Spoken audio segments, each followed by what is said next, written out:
it done. So let me tell you one thing, it's big man thing we doing, the right thing that we choosing. We getting it done. Society we shaking, big up what's our way the welling. It's up and up we going. We getting it done. Respecting who we serving, lies is what they're spreading. Every time we beat them, it's country that we choosing. Bread is how we rolling, SPNM we voting. We doing it right, we getting it done. We getting it done.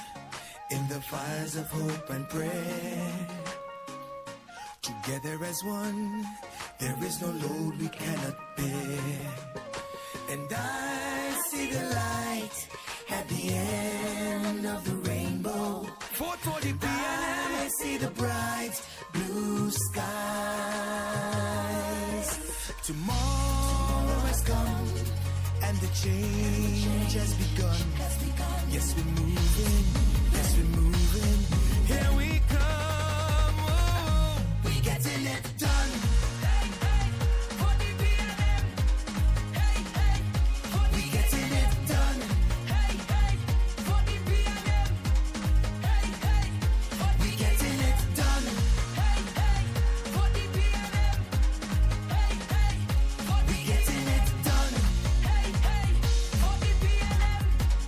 Hey, hey, we getting it done. Hey, hey, 40 p.m. Hey, hey, we getting it done. Hey, hey, where your body's at? Hey, hey, we getting it done. Hey, hey, where your body's at? Hey, hey, we getting it done. Hey, hey, where your body's at? Hey, hey, we getting it done. We getting it done.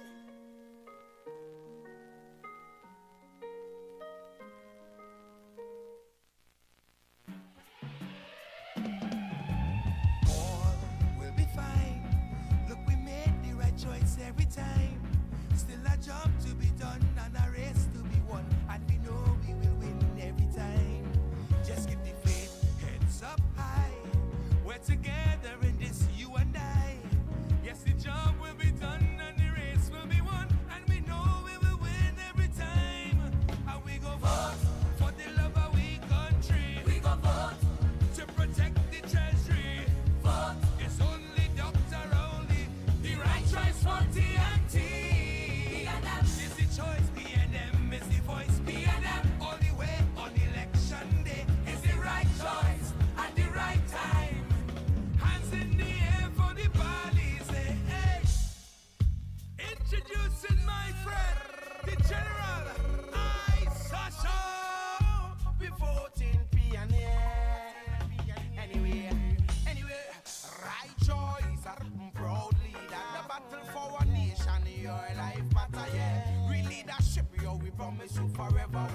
Vote pioneer and everything will be much better, yeah. Strength and honor in 5 years of government. Never again will we allow mismanagement. P&M is here to say their love is permanent. Loyal to the flag and never bow to establishment. Who them try if trick and sell out. But them care by my vote, me na bow out. Them better move when we're the army a run out. Only seatful people will get put out. Yeah, me know. Dr. Rowley, a leader phenomenal.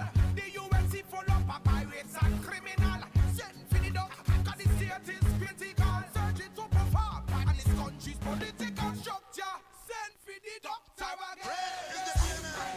With a golden pen, a golden pen. Sign my name, yeah. With a golden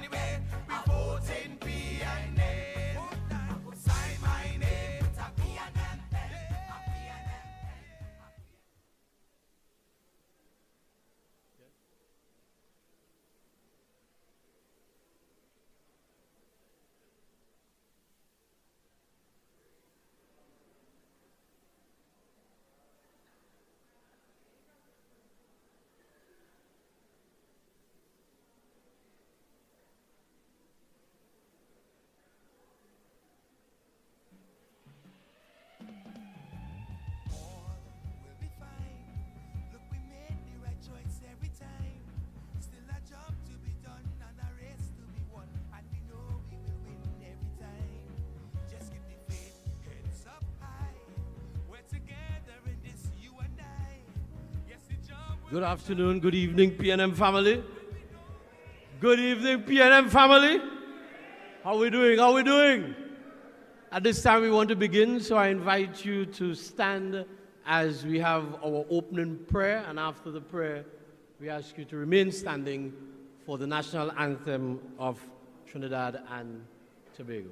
At this time, I invite the Treasurer of the Council, Mr. Maxwell Roberts, to do the prayer for us.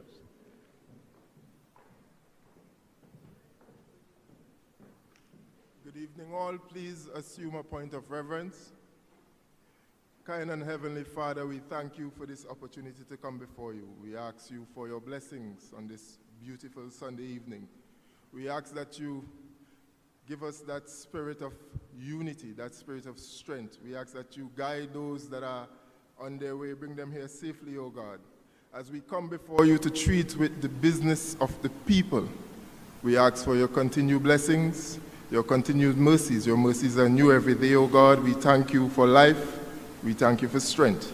And we thank you for this opportunity to come before you as a people, as a united people, forged together through your strength, through your love. We ask this in your mighty name we pray. Amen.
PNM family, let me once again welcome you to the best village in Tobago, my hometown, the village of Mason Hall.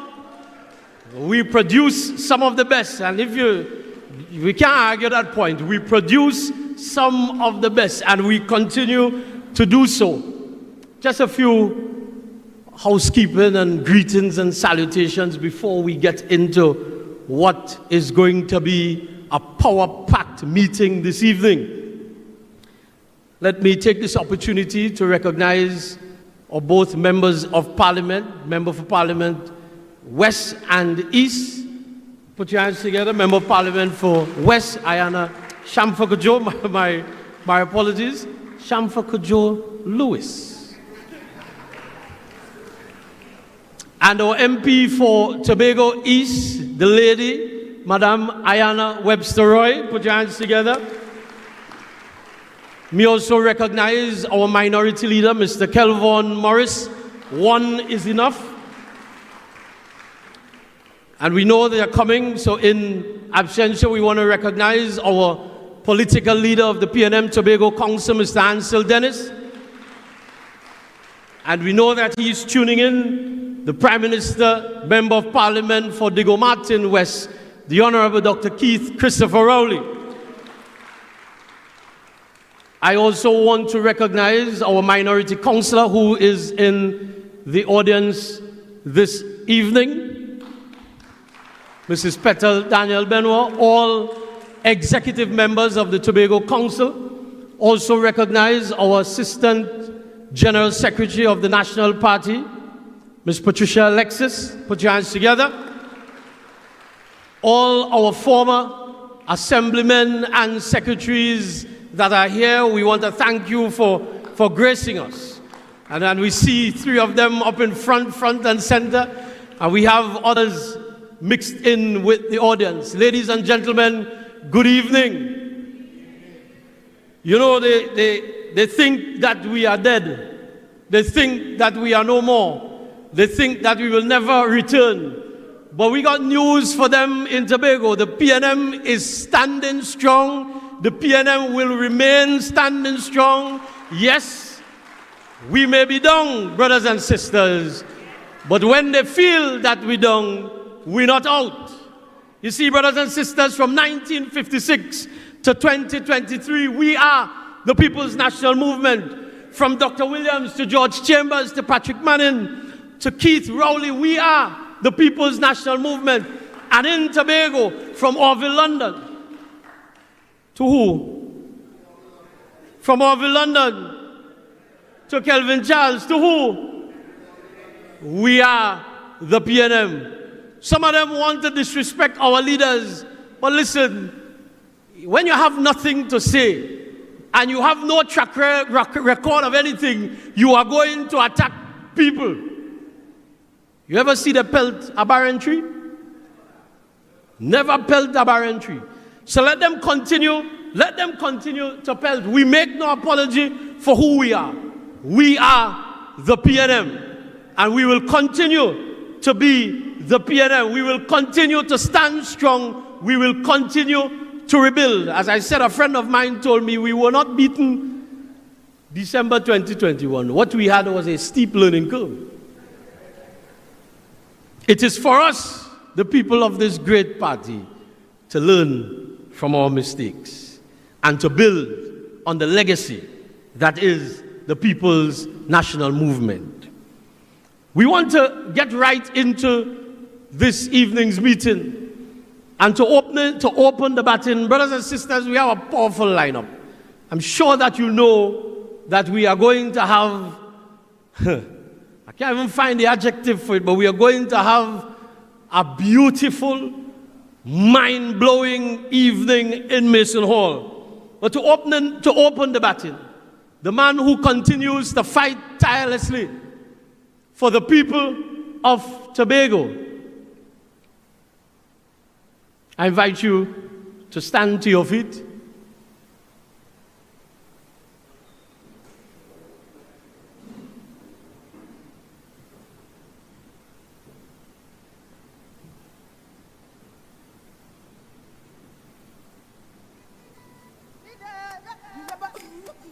Mr. DJ, give us something. We want to welcome to the stage at this time our Prime Minister and political leader, Member of Parliament for Digo Martin West, Dr. the Honorable Keith Christopher Rowley, and with him our political leader of the Council, Mr. Ansel Dennis.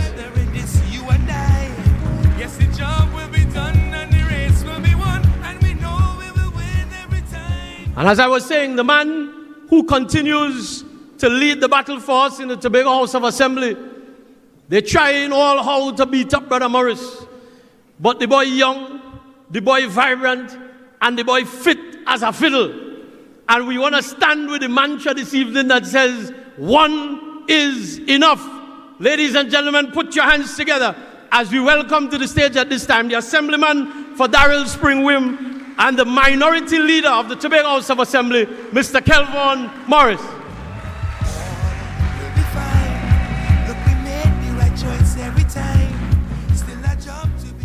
PNM family, good evening. How you feeling? PNM family, how you feeling in Mason Hall this evening? Permit me to recognize in our presence our Honorable Prime Minister and political leader of the People's National Movement, the Honorable Dr. Keith Christopher Rowley. Also permit me to recognize our political leader, Tobago Council, Mr. Ansel Dennis, Chairman of the Council, Brother Larry Paul, and other members of the Council, Our standard bearers, Member of Parliament for Tobago East, Honorable Ayanna Webster Roy, and Member of Parliament for Tobago West, the Honorable Mrs. Shamfa Kujo Lewis. Permit me to also recognize our Master of Ceremony, Senator Lawrence Hislop, my partner, my soldier, side wing, the Honorable Councillor Petal Daniel Benoit. And of course, permit me to recognize with us as well, very special guest, our Assistant General Secretary and also Deputy Mayor of San Fernando, Mrs. Patricia Alexis.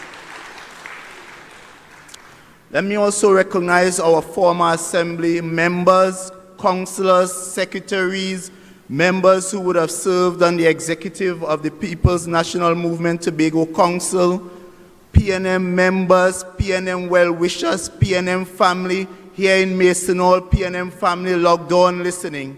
Good evening. So, brothers and sisters, it's always a pleasure to stand up before you and to be part of a young, vibrant, part of the leadership that is very young and vibrant. When you look behind me, you have young, vibrant, intelligent, progressive, Honorable Shamfa Kujo, you have Honorable Ayanna Webster Roy, you have leading the Tobago Council, our young, vibrant political leader, Ansel Dennis, and of course you have Senator Hislop, and then you have Councillor Benoit. And this tells all of Tobago that the future of Tobago with the PNM is bright, and it is one that we all can be proud of. Brothers and sisters, this evening, I would like to continue a conversation that we began in the Assembly Legislature quite recently. And that conversation was where we recognized when you walk the length and breadth of Tobago, persons are saying to us that all is definitely not well. When you drive across the length and breadth of Tobago, you are recognizing that the Tobago we are accustomed to, the smooth roads, well paved, the kind of development where you are seeing community centers being built and refurbished, playgrounds well maintained, that is no more as well. That has been replaced by abandoned projects. You drive from Charlottesville, abandoned community center, come down to Goodwood, and that place that was once the pride of the East, where we would play cricket and play football, it is overrun by grass. Not even the sheep and the cows could even find their way inside there. Abandoned, and then you come down to Bacolet, abandoned indoor facility. Imagine over 21 years, people of Tobago have been waiting, and when we was on the cusp of getting that indoor facility, abandoned by this hapless, clueless TPP, PDP, IDP, I don't know, independent party. We really don't know. And brothers and sisters, so we went to the house to wake them up, because in my mind they are asleep. And the mantra "let we fix this" has turned into, basically, it's about let's abandon this.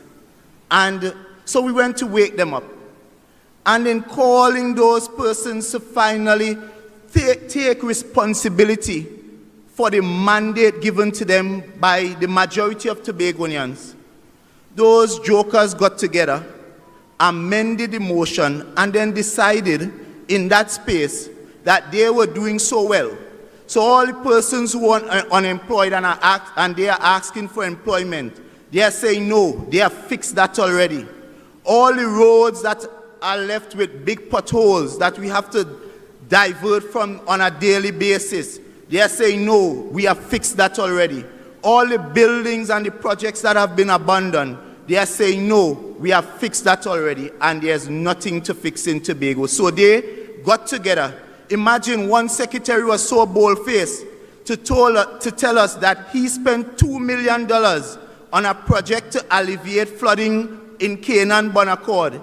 And because now he believes that it takes about a few minutes shorter for the water to run off, that all of a sudden he has fixed it.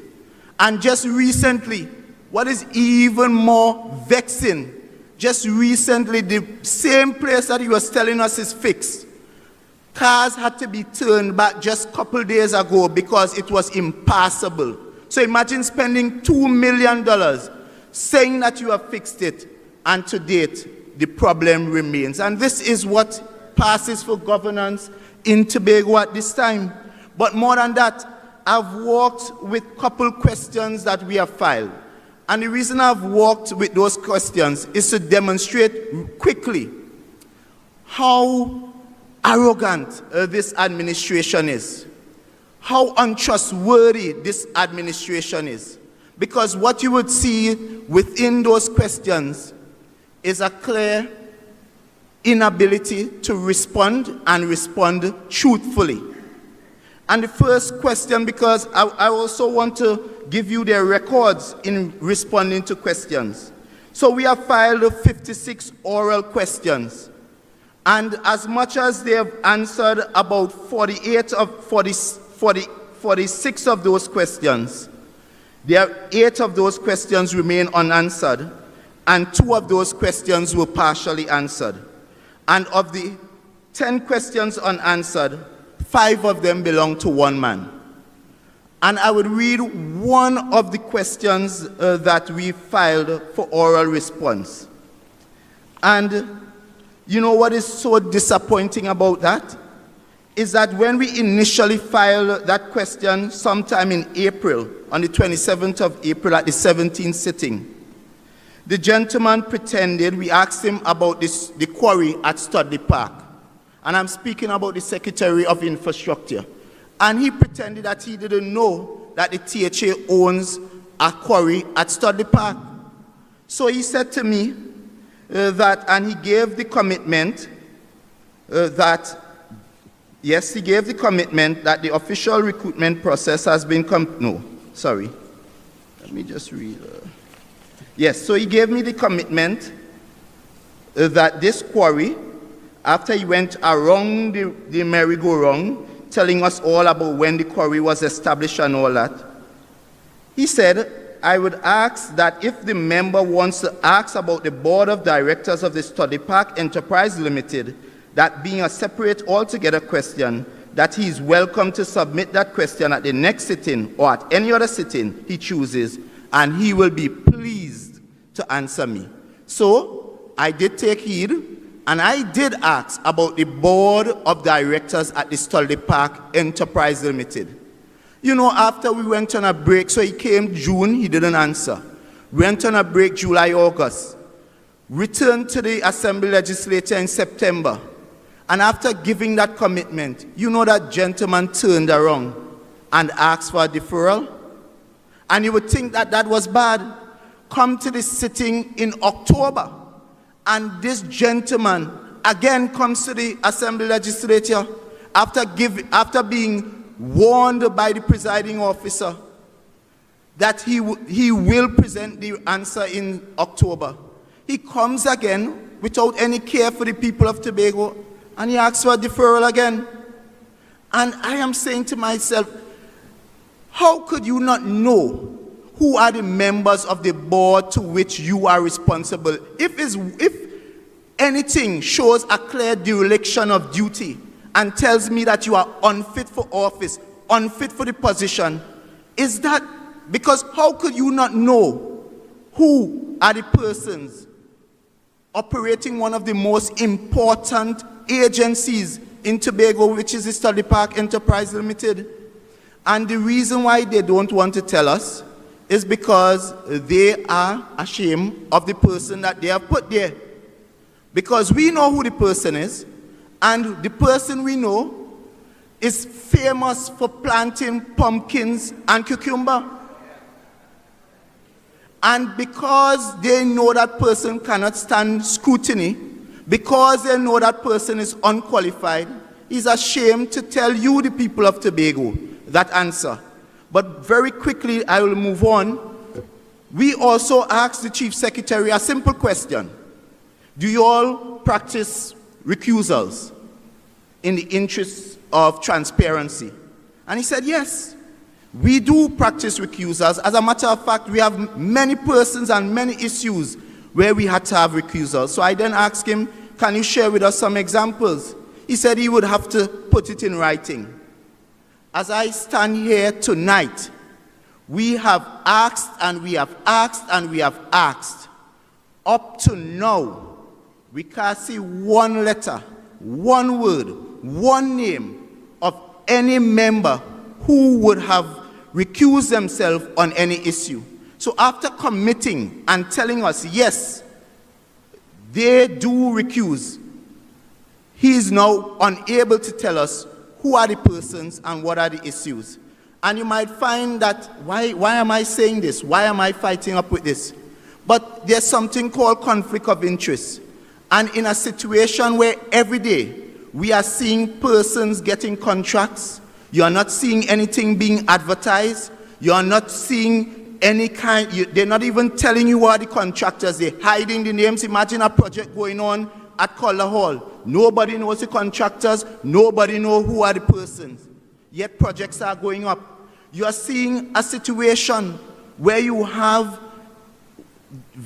members of the assembly putting even their own brothers on boards that they are in charge of. They are giving their wives contract, their cousins contracts. And the chief secretary in that kind of environment is unable to tell us who are the persons, when do they recuse, and what are the issues are they recusing from. And we have another situation just recently again. We asked the Secretary of Tourism about the situation with the CEO for TITAL, and that is the Tobago Tourism Agency. And the Secretary initially told us that they took the board, they had a process, they identified a candidate, the board took, accepted the recommendation of that process, sent a recommendation to the Executive Council, and she said that they are now moving on to make an offer to the CEO. You know that very secretary, after ducking and weaving multiple times, would send a response to tell us that the Executive Council rejected the recommendation of the board. And you have to ask yourself which Tasha Boris to believe, because in one breath she told us that the Executive Council accepted and they were making an offer, and in the next breath she is now telling us that the Executive Council rejected. Are they having separate Executive Council meetings? Do we have multiple personality? Because I don't understand how you could give two different answers on the same subject matter. And this is the kind of lack of transparency, mistrust. This is the kind of people we are dealing with. You just can't believe them. Imagine, very quickly before I close, I want to share with you that we asked a question on this office of the Deputy Chief Secretary, because I am positive there's no Tobagonian who understands what that office does. In fact, I've never even seen as much as a press release from that office. That office that can't even find one investor to come into the island. That office that can't even find one new airline.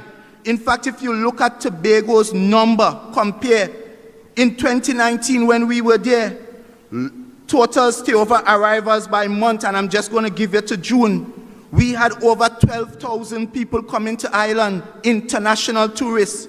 You know what they are producing right now? A measly 7,690, 4,189 less tourists coming to island, and they are telling you they are fixing this. So brothers and sisters, we looked, when they responded on the office of the Deputy Chief Secretary, you are seeing where, in one breath, they have a senior technical advisor. Then you have a technical advisor. Then you have something called Office Support Coordinator. And when you look at the pay that these persons are paying, when they said that they do have no money, they are paying a technical advisor, senior technical advisor, $33,000 to do what? They're paying a technical advisor. In August, they paid the original payment for a technical advisor was $25,200. By the time the year turned around, they had a new technical advisor. And the thing about it, that new technical advisor is receiving a salary of over $30,000. So the pay went up by $5,000. And here it is, what is most interesting. The technical advisor who was paid $25,000 had a PhD. The technical advisor who is now being paid $30,000 does not have any. So I want to know what special skill could account for this increase in salary. And while we are asking the questions, they are there lying through their teeth. Imagine the DCS, the Deputy Chief Secretary, is telling us we should be happy because usually they just pay more for those positions. But what the PNM was getting more done, paying less. And these are the same people coming to you telling you that they only have $6 million to treat with your development. When you see them, tell them I say they lie. Because the PNM was doing more with less. And when you look at coming out of that exercise, what would usually happen in an exercise like that is that you go into it, you look at your resources, and then you have that kind of systemic, you have that kind of analysis, and you determine your priorities, and you reprioritize what you have to the benefit of all Tobago. But what do you have instead? Excuses, complaints, fight, and then the Chief Secretary basically admitting that he has failed and we would have to suck salt for the next year. So Tobago, I simply want to tell you tonight that your only hope is the People's National Movement. And as I close, I simply want to encourage us to continue to pay attention to the issues, continue to give support. And when we give that support, and when we pay attention to those issues, and when we rally together as one, we'll all come back in about 24 months or so, somewhere in Mason Hall, some may be in Wim, some may be in Charlottesville. But when victory is had, we'll all sing and shout, great is the PNM, great is the PNM, great is the PNM, and we have prevailed. I thank you. Well, I know we could do better than that. I know we could do better than that. It will be our responsibility as the People's National Movement to hold this mumbling, bumbling, fumbling, crumbling administration. So we'll hold them to board. They could continue to run, but they cannot hide. I want to once again compliment and congratulate our minority leader for the work that he has been doing. Before we move on to the other speaker, you know what is interesting, brothers and sisters, that this administration came into office on a PDP ticket. They became independents. They launched a party called TPP, and up to now, we can't find a registered party on the EBC website that says TPP. And so they continue to deceive Tobagonians. They came in on a deception and they continue to govern deceptively. We will continue to call them out on their actions, brothers and sisters. Coming to the podium next, this lady needs no real introduction. A firebrand, a powerhouse, energetic, full of life, and she has now added an extra bullet in her arsenal. She is now called Mrs. Kojo Lewis. Ladies and gentlemen, put your hands together as we welcome to the podium the Member of Parliament for Tobago West and Minister of Sport and Community Development.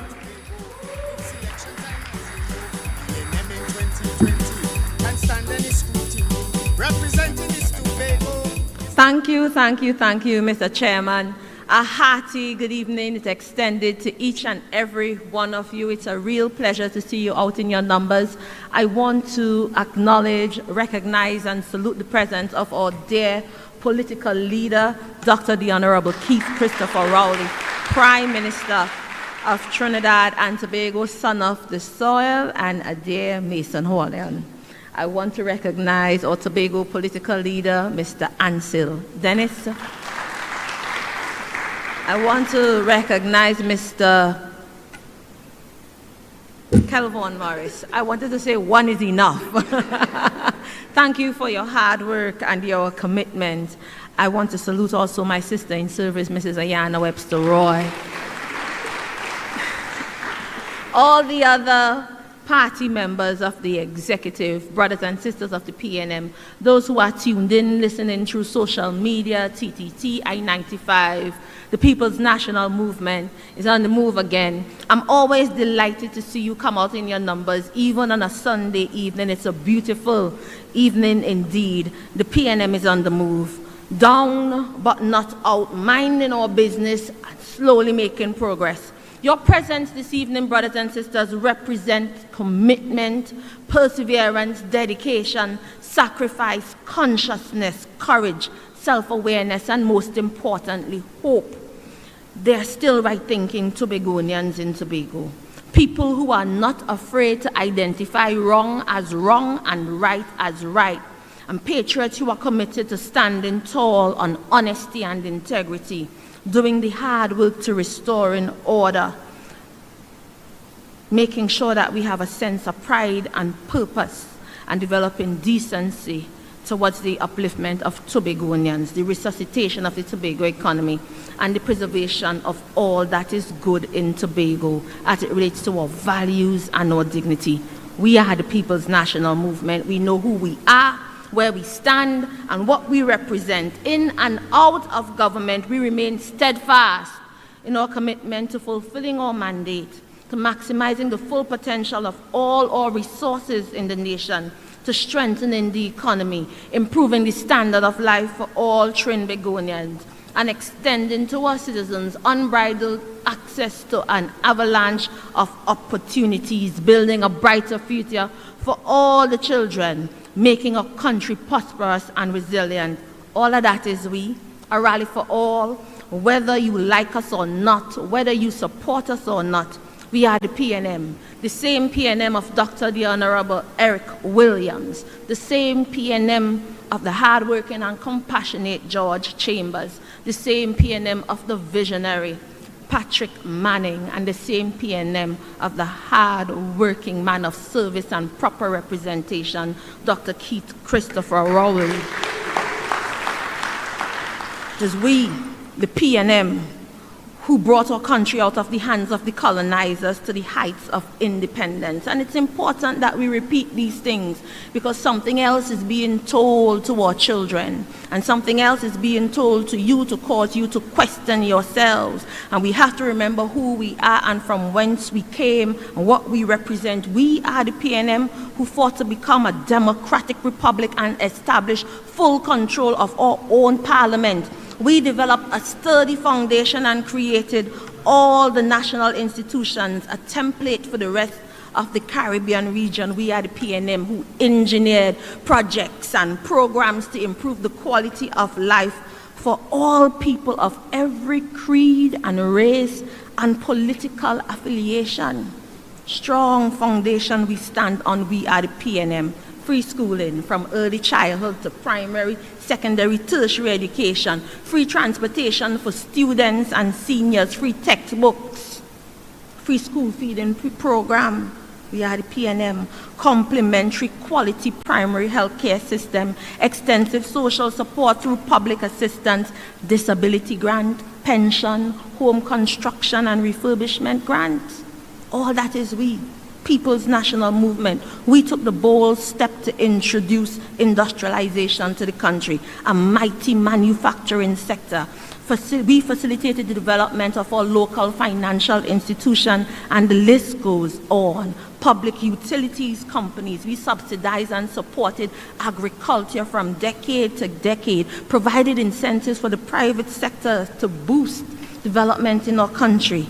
67 years long, 67 years strong, solid as a rock, standing on a firm foundation. That is our story. That is our legacy, and no amount of bad talking, bad mind, and spin doctrine can take that from us.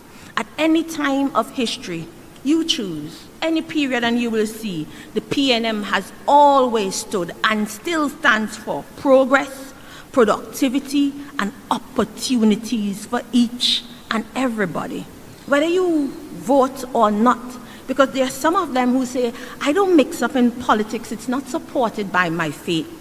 But they are the first ones accessing self-help and social assistance, and they're the first ones to open the gate. That is we. We are the PNM. The least we could tell them is we are not the same, and the records would show, both in Trinidad and Tobago, that there is no other party that has contributed so significantly and consistently to building, nourishing, and nurturing the people of our country, both in Trinidad and in Tobago. Look around. I could list what was developed and delivered to Tobago by the People's National Movement. As long as they try to force and foist Kamala and the UNC on you, ask them to list what the UNC had done for Tobago. I remember them promising us an integrated campus or University of Tobago. Where is that? That never happened. What we could remember is them cutting off Tobago from all the grants like self-help, and we had to wait until the People's National Movement regained power in 2015 to see those grants offered to Tobago. Once again, it is under this Prime Minister, Dr. the Honorable Keith Christopher Rowley, the one who they're trying to rally the people to hate, who has delivered the most to Tobago as it relates to Prime Ministers. From administration to administration. This is our second term, and in his short time as Prime Minister, we got the 2 spanking new fast ferries, airport expansion project, the long-awaited and promised Hillsborough Dam project finally delivered within budget and within time. Booster station improving water capacity and sustainability throughout Tobago East and Tobago West. My dear friend, my sister in service, Ayana, would speak to all that has taken place in Roxborough, from the administrative building to the fire station to the police station. I would stay on the west, the southwest wastewater treatment project, the wells that were just delivered in Mary's Hill, the Signal Hill pipeline project that was just completed, Cove electricity expansion, the NGC gas pipeline project. We lit Pigot Trace and Big Stick Gully in Bethel. We gave you the agricultural access roads for Tobago, agricultural grants for Tobago farmers, and they also get grants from the Division of Agriculture in Tobago. NEDCO grants for entrepreneurs here in Tobago, and they also get grants from BDU here in Tobago. Brothers and sisters, it's all about investing in Tobago. It's all a part of a larger national development agenda. It's about changing lives of Tobagonians for the better, empowering people, giving you choices and options, expanding opportunities for personal development and professional growth, promoting local and foreign direct investment. It's about Tobagonian dignity. It's about Tobagonian pride. So much as they try to rewrite history and perplex the intellect of our youth with their lies, the records will show, and those who care to know will make it their business to know. Those who care to read, those who care to ask questions, those who care to do their own research, those who care to think, to have a mind of their own, they would discover, and soon they would grow. But don't expect it to happen by chance, brothers and sisters, because there is an organized, calculated and concerted campaign to keep you uninformed, to keep you angry, to keep you in fight mode, to make you feel like you have nothing in Tobago, that there is nothing to protect, nothing to look forward to, nothing to defend, to make you feel like you have no part to play in your own progress, and that somebody else, somewhere in Trinidad or elsewhere, is responsible for stunting your growth. It's a sad, sad state of affairs indeed, all geared towards giving Fali a free pass to do as they please, giving our resources to their UNC friends, harboring hate for the Prime Minister and the PNM, trying to win the favor of Kamala. When you speak up, when we speak up, all of a sudden Tobagoanians tired of hearing about politics and they're fed up of Tobagoanians fighting each other. But when Fali and friends are on a rampage, they are fully engaged and entertained. So everybody must waste and weigh the PNM, and the PNM must keep quiet and take it in the name of peace. How fair is that? How does that build country?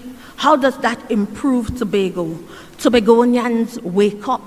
PNMites stand up. If we truly care for Tobago, we have to do our work, just like we did when we walked the length and breadth of Tobago in the 1990s, that led us to developing the Tobago Council in 1998 for the benefit and the progress of Tobagoanians. We have to get down to doing our homework.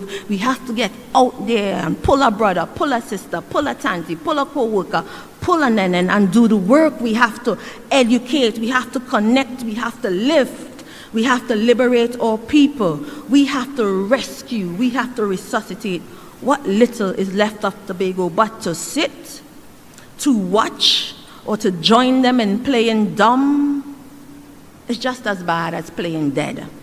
Our leaders are taking advantage of us as a people, and we depend on them for leadership, brothers and sisters. Our leaders are taking us down a slippery slope, brothers and sisters. We cannot sit down and watch that and just allow it to slide by. Tobagonian children are being taught to be disrespectful.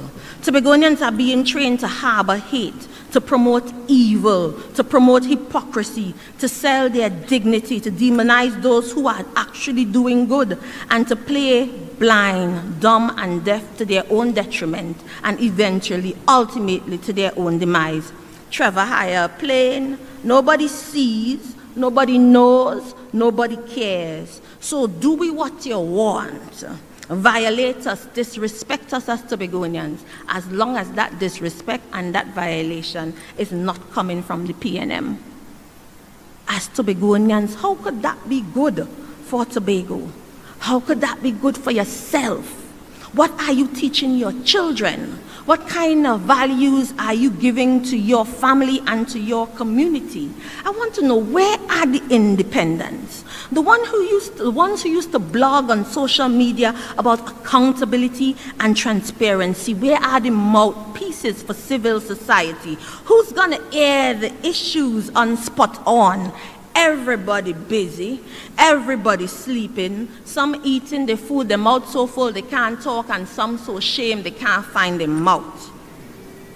Under their stewardship, we're going down a slippery slope of no return. They made their deals with the devil, and Tobagonians must pay. We can't sit down and watch that. They're suffering Tobagonian contractors, not giving them work, and when they give them work, it's the smallest projects of all. Starving them for pay, not paying them on time, and in some cases not paying them at all. Lying to us, telling us that they didn't get the monies from central government. I want to tell you that the Tobago House of Assembly received their full allocation last year of up to about $2.5 billion. What did they do with that money? Which contractors were paid? How many Tobagonians received grants for their businesses? How many Tobagonian students got support to go to university? Which qualified, hard-working Tobagonians were sent home, and which ones with no qualifications were paid $15,000, $25,000, and $30,000 a month to blog and do the TPP's dirty work? When they go from village to village playing face-to-face to account to the people, these are the questions that we must make them answer. Brothers and sisters, they're campaigning about war. We don't want no war with them. We are a love party, and we remain focused and committed and resolute to our commitment to continue to build and develop Tobago. We are not looking for war with anybody. Tobagonians are smarter than this TPP think they are. We see right through them. The writing is on the wall, and we will not make the same mistake again. People are feeling the pain and seeing the injustice under their noses, but they are afraid to speak because they are petty. This TPP is petty and wicked, and at the end of the day, nobody wants to lose their work. The writing is on the wall. Tobagoanians know that this is not it, and I trust that when the time is right, they will do what they must. On the other hand, we remain focused. We are doing our work. From ministry to ministry, we continue to work with our partners in Tobago, delivering sports camps, grants to the sporting bodies, the community bodies, delivering Empower TT in Tobago, youth internship programs, the registry for companies and so on, self-help and home improvement grant. We are building a nation. So this evening I stand before you with a profound sense of pride as I fellowship with good company of right-thinking people and like-minded patriots, those who don't cower and those who will never give up. I'm comforted to know that all is not lost in Tobago, and as gloomy and dismal as it may seem, and as fed up and frustrated as you may be strong in your conviction that we have been here before and we will overcome again. This is my fight. This is your fight. Playing meek and mild would not help us, and our generations will resent us for not doing our part. When you know better, brothers and sisters, it's on you to do better. When the enemy comes in like a flood, the good word calls on us to raise up a standard, and raise up a standard we must. We are far from perfect, but certainly the most productive and progressive. If Tobago ever needed standard bearers to take their positions, that time is now. The PNM remains that strong tower. The PNM remains a bastion of hope and a fortress in this fight to rescue and rebuild Tobago. Brothers and sisters, this is a clarion call for you, every single one of you, to get up, shake it off, whatever it is that's bothering you or have you worried. Get out there and do the work. Nobody is going to save us. We have to save ourselves. And when we go from house to house and we do the work and we get everybody on board, victory is won, and we have delivered to all the people of Tobago. We would come back here or huddle in some corner of Scarborough and we would sing, "Great is the PNM. Great is the PNM. Great is the PNM." And we shall prevail. I thank you.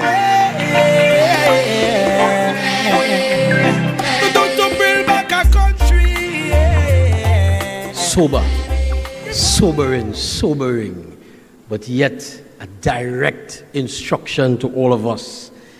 Our minister, our member of parliament for Tobago West, Ms. Shamfa Kaju Lewis. Put your hands together again.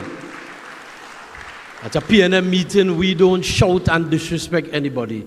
We just deliver the facts quietly, confidently, and directly. Ladies and gentlemen, once again, you know, we have the privilege in Tobago to be represented by two women of class, and two women that stand out and stand up. They could say what they want about our MPs, but when our MPs walk the street, they could walk with their heads held high. Whether it is in Charlottesville or in Canaan, they could walk with their heads held high. Ladies and gentlemen, this lady, my member of parliament, is a woman who is quiet yet confident. A woman who does her work with grace and integrity. A lady, but when you trouble her, she will fire back. When you trouble her, she will fire back like a true Roxborough girl. Ladies and gentlemen, put your hands together. Welcome to the podium at this time, the Member of Parliament for Tobago East and Minister in the Office of the Prime Minister, Mrs. Ayanna Webster Roy. Sleeping time. Sleeping time. Good evening, Mason Hall. Good evening, Trinidad and Tobago. Good evening to my beautiful constituents. Let me recognize the head table, my Prime Minister, our political leader, Dr. the Honorable Keith Christopher Rowley, leading the charge in Tobago, Mr. Ansel Dennis, our political leader for the Tobago Council, my sister in service, a warrior I want to go into any battle with, the Member of Parliament for Tobago West, the Honorable Mrs. Hall-Tobago'S Lewis, put some respect on her name, and the minority leader leading the charge in the assembly, strong enough to take on a team by himself with the able support of a councillor, Mr. Kelvin Morris. I want to recognize all the executive members of our party, as well as those who have served in the assembly in the past, and those who would most likely come back and serve in the future. I want to recognize all of you people who have given yeoman service to the People's National Movement and Tobago. Before I go into my presentation, just allow me a little time to address a burning issue. You see, I am from Tobago East. I went to Bishop's High School. I'm a mother, I'm a daughter. And one of the things my school, my constituency, and my bringing would have taught me is that you have to give good instruction when good instruction is required. So over the past few months and over the past few days, I have listened on in astonishment to our Honorable Chief Secretary address former Honorable Chief Secretaries, address our Honorable Prime Minister in a disrespectful manner. So allow me just a few moments to talk to the young man that I was once his prefect, to talk to the young man that I was once his senior in school, to talk to my young constituent, and to talk to my pumpkin vine cousin. Just a few moments, brothers and sisters of Tobago. In preparing for today, I came across a very profound saying, and it says this: an unconscionable politician will promise the masses to build a river, to build a bridge where no river runs. Again, in my research and my preparation for today, I came across another saying, and it says, if you fill your mouth with razor, then you will obviously spit blood. So to my Honorable Chief Secretary, it's now same day bushfall in water it is rotten. The words you say today, the attitudes you display today, will come back to haunt you tomorrow. Because if it's one thing I know for a fact, it's that Tobago East people, Tobago people, Trinidad and Tobago people, we respect and honor our elders. So check yourself. Dig deep inside and reflect on the motto at Bishop's High School. Dig deep inside and reflect on what we learn in country. Country people is decent people. Dig deep inside and reflect on all the teachings of our ancestors, because trust me, you're heading down a very slippery slope. I've given you the warning. I've given you the caution. Now let me get on to our business. I am proud to be the standard bearer for the People's National Movement in Tobago East. I am proud to be a member of the team headed by Dr. the Honorable Keith Christopher Rowley. I am proud to sit in the parliament next to a powerful woman as Hall-Tobago'S. But most importantly, I am proud to be a woman in Trinidad and Tobago in a time like this. And I will tell you why. I just came back from a conference in Guyana.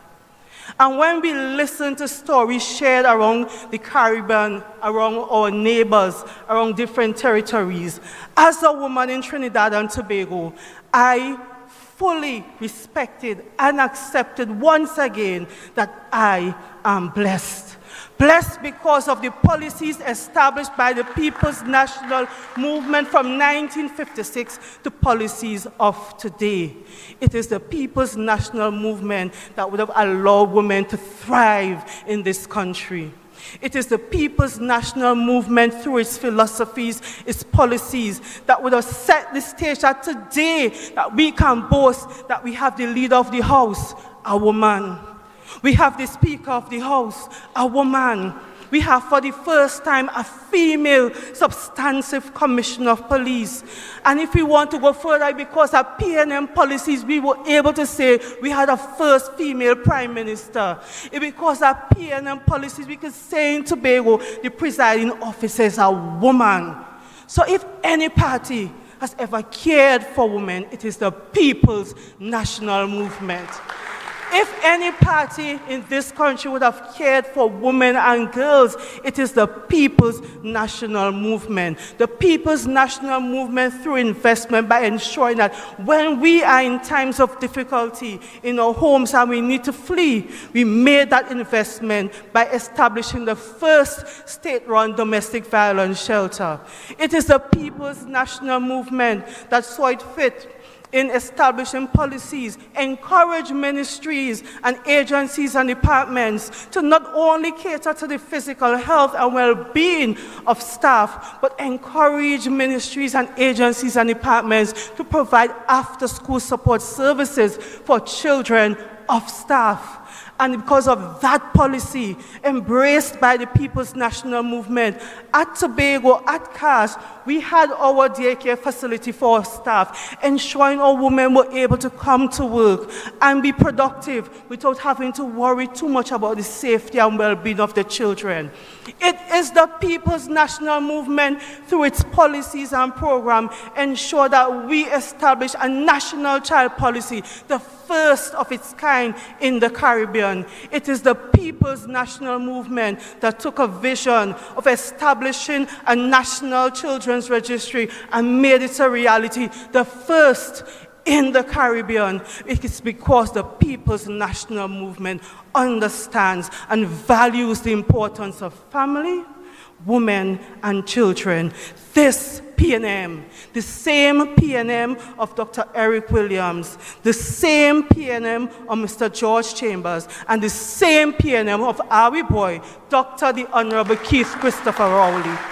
It is the People's National Movement through its policies and its program ensure that we took the opportunity when we were invited to become a part of the Women, Peace and Security Focal Point Network. And earlier this year, I traveled to Washington with my colleague, Honorable Minister Fitzgerald Hines, with a view of Trinidad and Tobago establishing its first Women, Peace and Security Action Plan, fully supported by your Honorable Prime Minister, recognizing the importance and the value of women in bringing about social change, recognizing the role that we as women can play in addressing crime and violence.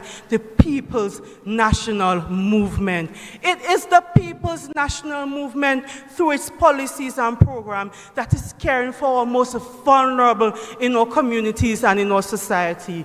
It is the PNM under hardship that decide that even though times may be tough, that we would find the resources to ensure that children in households that are facing difficult circumstances would get a $1,000 book or school supply grant, a grant.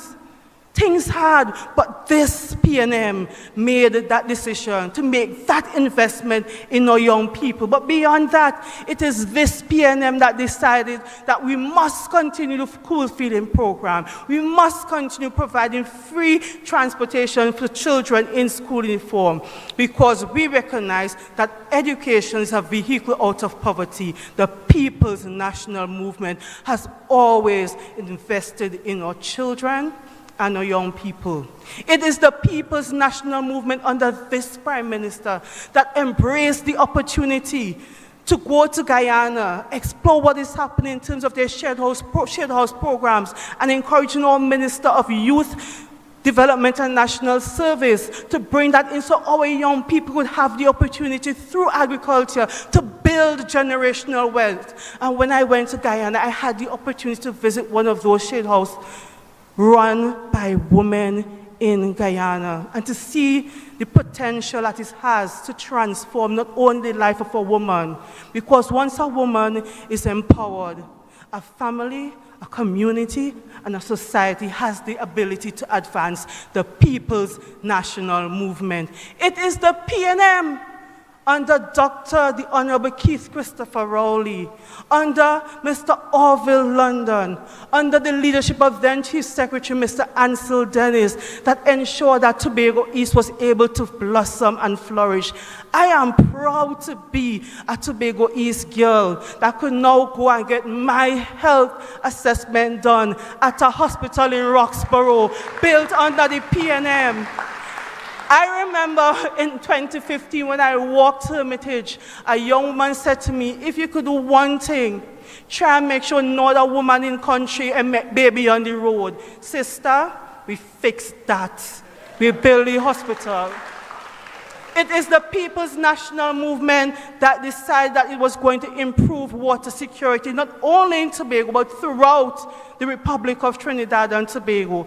And under my colleague, the Honorable Marvin Gonzalez, we have been improving water supply in various communities and constituencies. I couldn't make the opening ceremony for the booster station in Hope, but my colleague said to me, he said, when I understood the power of my work was when a lady hugged me and she squeezed me and tears came out of her eyes and she said, for the first time, I'll be able to wash my clothes with peace without having to worry if water coming or not. That is the power of the PNM, putting infrastructure in place to change lives. It is the PNM that ensured that Frenchfield had a booster station so that more persons living in Frenchfield could have reliable access to water.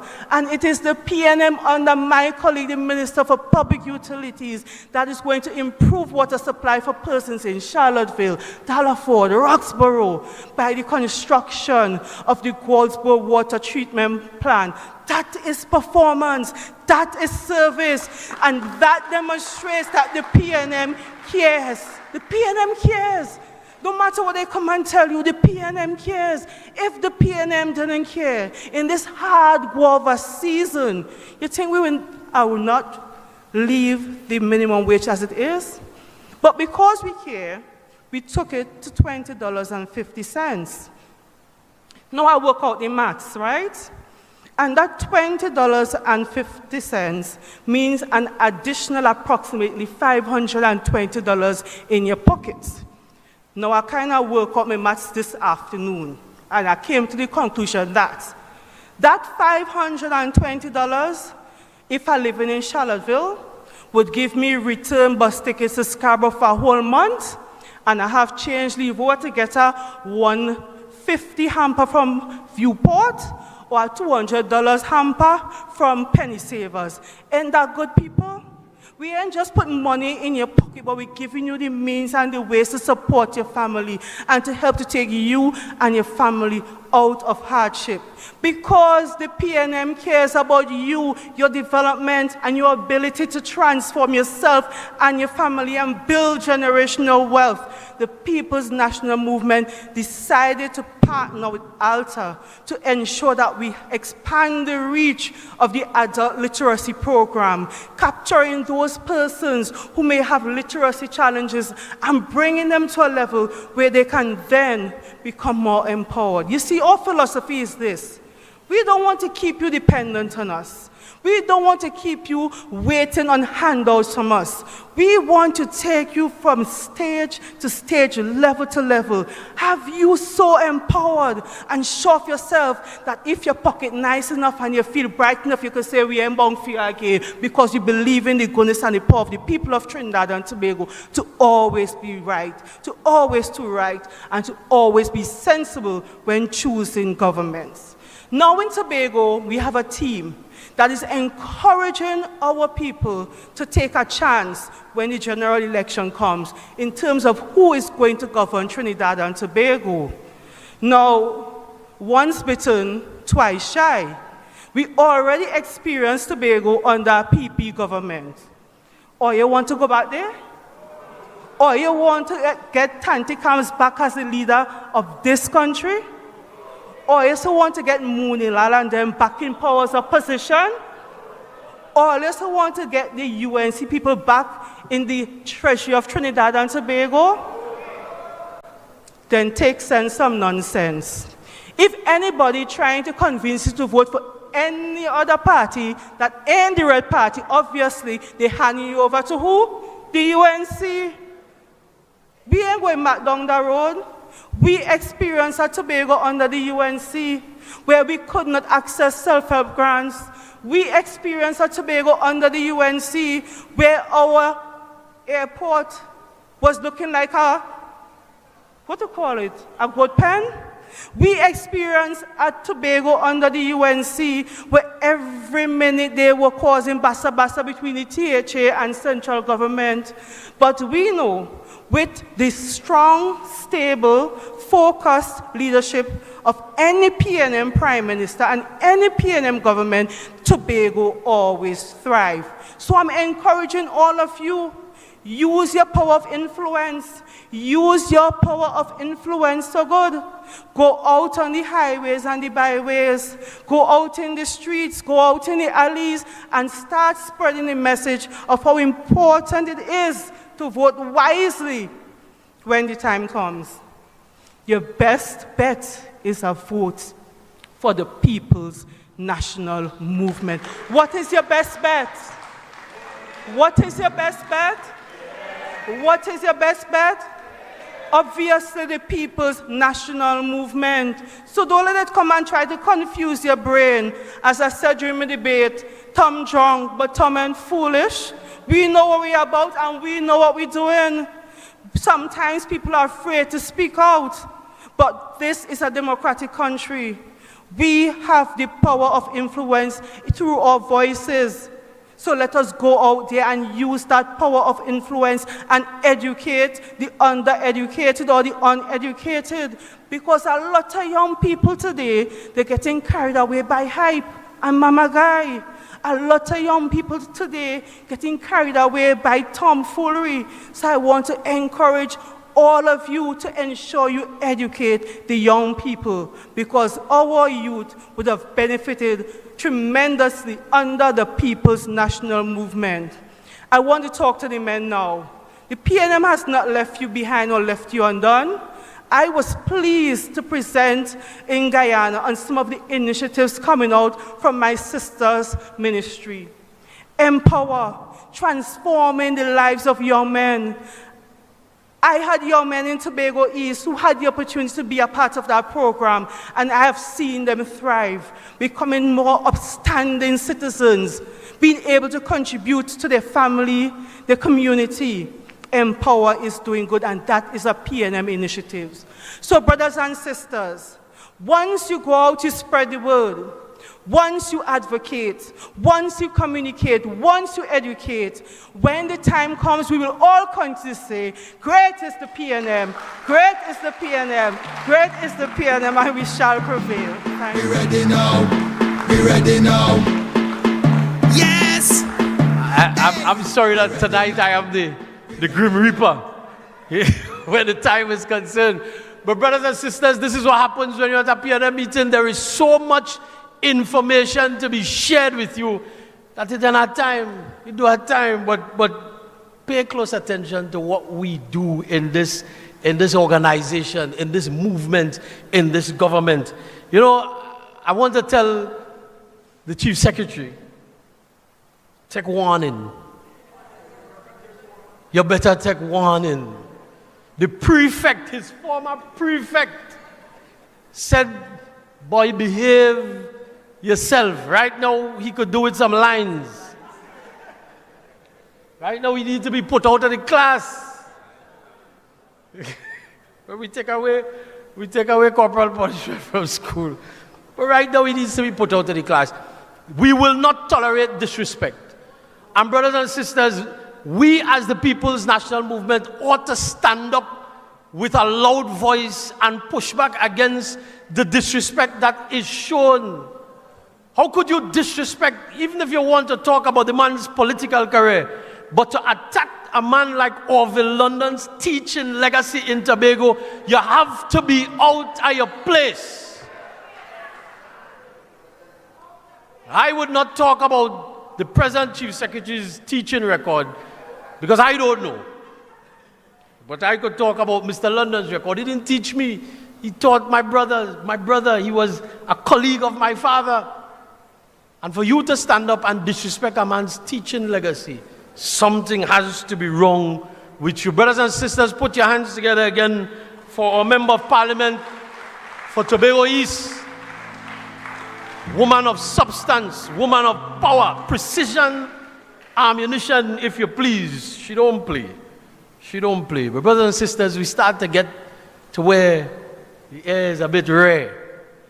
We have a man coming to the podium at this time who they like to call Mr. Receipts. I want to recognize, before he comes, I want to recognize our former political leader of the Tobago Council, Mrs. Tracy Davidson Celestine. Ambassador as well, a woman who has worked for the people of Trinidad and Tobago. We go into a place where the air is rare. They call him Mr. Receipts. And I'm afraid for some people tonight, because I have the feeling that when the political leader of the Tobago Council comes now, trouble takes some people. And some people had to run for cover. Ladies and gentlemen, put your hands together and welcome to the podium at this time, former Chief Secretary and political leader of the People's National Movement Tobago Council, the young and the vibrant Mr. Ansel Dennis. I am so glad I got to serve you. Sometimes I think humbly I don't deserve you. Thank you very much. Thank you very much, Senator Hislop. Of course, allow me to recognize our distinguished Tobago son of the soil, a man from right here in Mason Hall, our Prime Minister, our political leader, Dr. the Honorable Keith Christopher Rowley. Of course, our Member of Parliament for Tobago East and Minister in the Office of the Prime Minister, Honorable Ayanna Webster-Roy.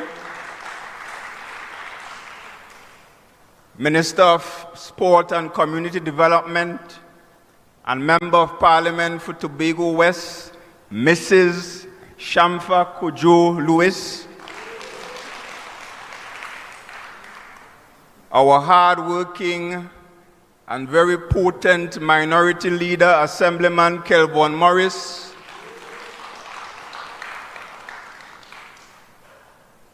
Of course, our chairman of the Tobago Council of the PNM, Mr. Larry Paul. Other officers of the PNM Tobago Council, and those visiting us as well from the National Executive. Assistant Secretary is here with us this evening, and we are also in the presence of a number of my former colleagues in the Tobago House of Assembly, and we have the pleasure of being in the company of 3 former Deputy Chief Secretaries of the Tobago House of Assembly. We have Mrs. Tracy Davidson Celestine, Mr. Joel Jack, and Ms. Cynthia Alfred.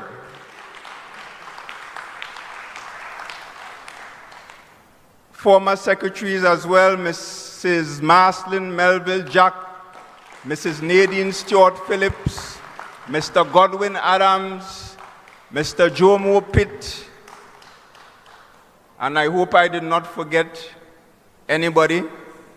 Mr. Kwesi Devine sitting right next to Mrs. Jack. So of course it is a pleasure to be in Mason Hall. I am not sure where my navel string is buried, but I have Mason Hall roots. My father was a dentist from Mason Hall, and it is a pleasure to be here. And I want to say a special good evening to all the Mason Hallians in our midst.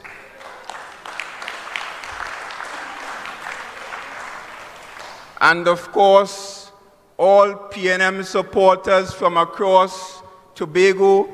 I am seeing persons from as far as Glamorgan, persons from Pembroke, persons from Castara, persons from Charlottesville. And while this evening you did not have to brave the weather, people in Tobago, especially PNM people, have had to brave something else, and that is wickedness in high places. And I want to start by playing a voice note to really set the platform for my contribution this evening. Because you see, right now in Tobago, there is something called the air of fear. For the first time in the history of Tobago, I was born in 1987, and I cannot recall that there was ever a time when Tobago people, especially those employed by the Tobago House of Assembly, were so afraid for their livelihood and so afraid for their very lives. And I want to play this voice clip. Of course, I am going to edit the audio. I hope you could hear it clearly.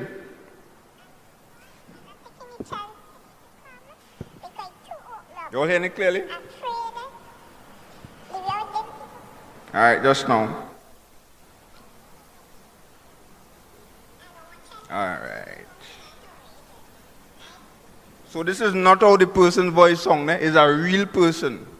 But I have to disguise the person's voice because, as you know, I protect my whistleblowers. I'm not taking the chance today to come because to open up. Afraid the them people wicked. I know they're watching, and I said, let me take the chance. I watch on TV home tonight or radio. I will take the chance to come today. Afraid me, I lose my work. So basically, this is a Tobagonian who wish to be here this evening to join all of you. And there are many people like that. But they're saying afraid. People watching. Secretaries are going around in divisions, asking particular persons in the divisions who are the PNM people. And this evening I will show you a real example, a classical example of what is happening in Tobago as it relates to political victimization and the wickedness being demonstrated by this Farley-led THA administration.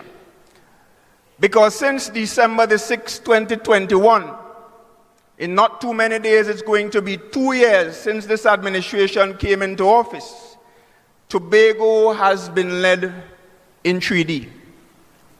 And when you hear 3D, you think about going to the cinema and putting on your 3D glasses to look at particular movies that may be in 3D format. Tobago is being led and managed in 3D. Disrespect, dishonesty, and destruction. And I want to say to you that, of course, we have had a number of chief secretaries. Ho Choi Charles was the first. And let's start from the chairman. A.N.R. Robinson, Jeff Davidson, Lennox Denoon. And then we had Ho Choi Charles as the first chief secretary. Then we had Orville London for 16 years. Then Kelvin Charles, then yours truly. And now we have Farley Augustine. It is the most disrespectful, uncouth, classless, unmannerly chief secretary. And let me do it just say chief secretary. All the things that I just said, he's the most of that we have ever had in the Caribbean. I cannot recall, because of course I pay attention to the politics of other Caribbean islands, and I cannot recall anywhere in the Caribbean where there was ever a more disrespectful leader in those jurisdictions.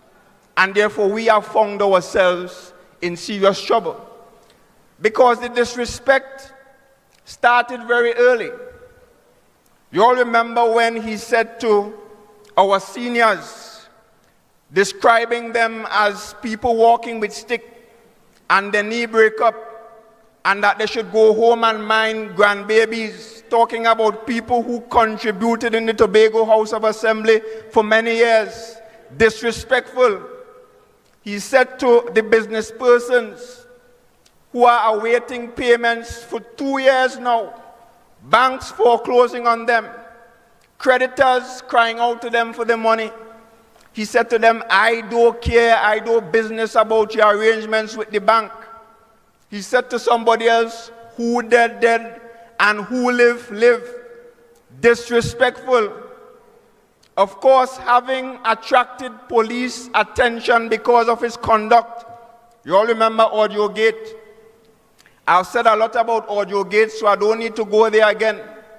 Having attracted police attention, he then lashed out against the commissioner of police, who is a female, talking about balisé bloomers and balisé petticoat. Disrespectful. Then he went to our beloved Prime Minister that he will dig up some navel string, come to Mason Hall and dig it up and send it to Trinidad. Disrespectful, classless, uncouth. And that is what we have passing for leadership in the Tobago House of Assembly. And then a couple days ago, he's now attacking the legacy, the teaching legacy. Because of course, when you can't match people man to man, you have to try to bring them down to your level. But anybody, any man could go in a store and buy a suit, but you will never go in a store and see class for sale. And I'm saying when you compare Orville London and Farley Augustine, they are not of the same class. There is no comparison. So it is disrespectful self.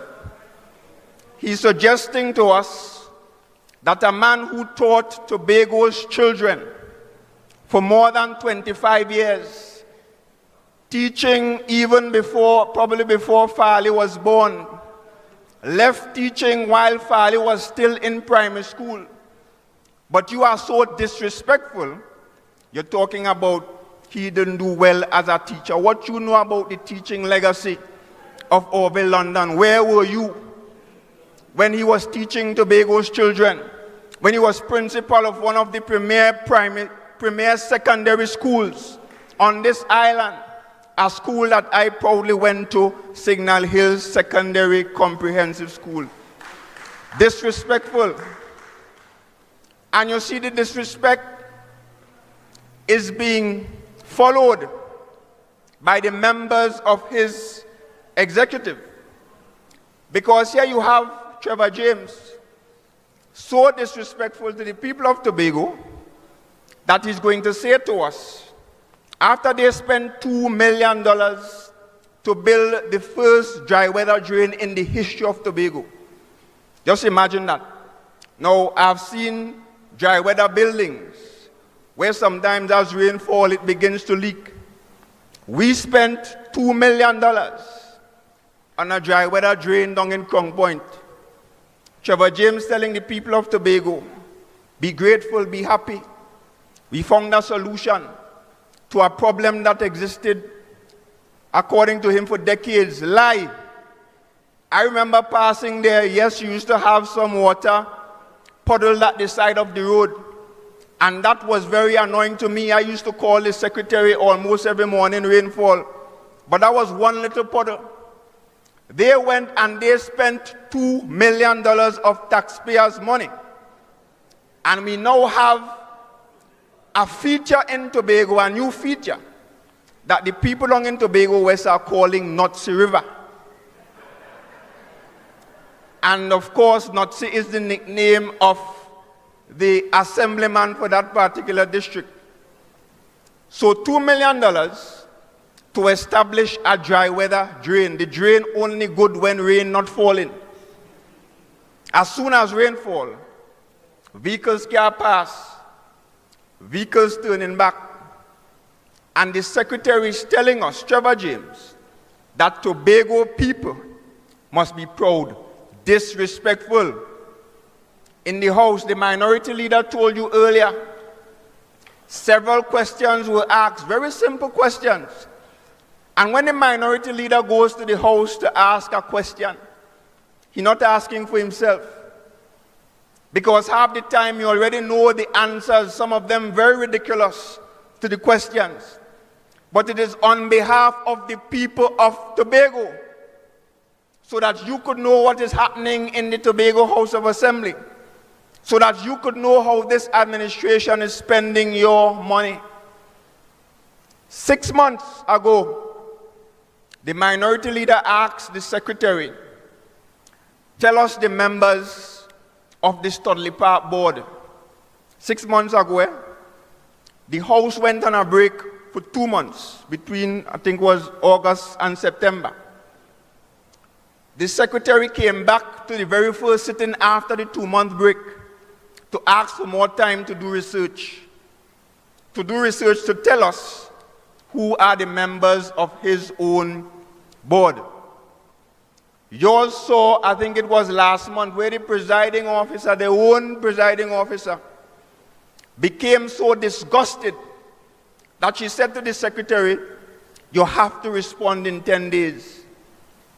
The same Cheba with his disrespectful self came back to the last sitting a month later to ask for another deferral.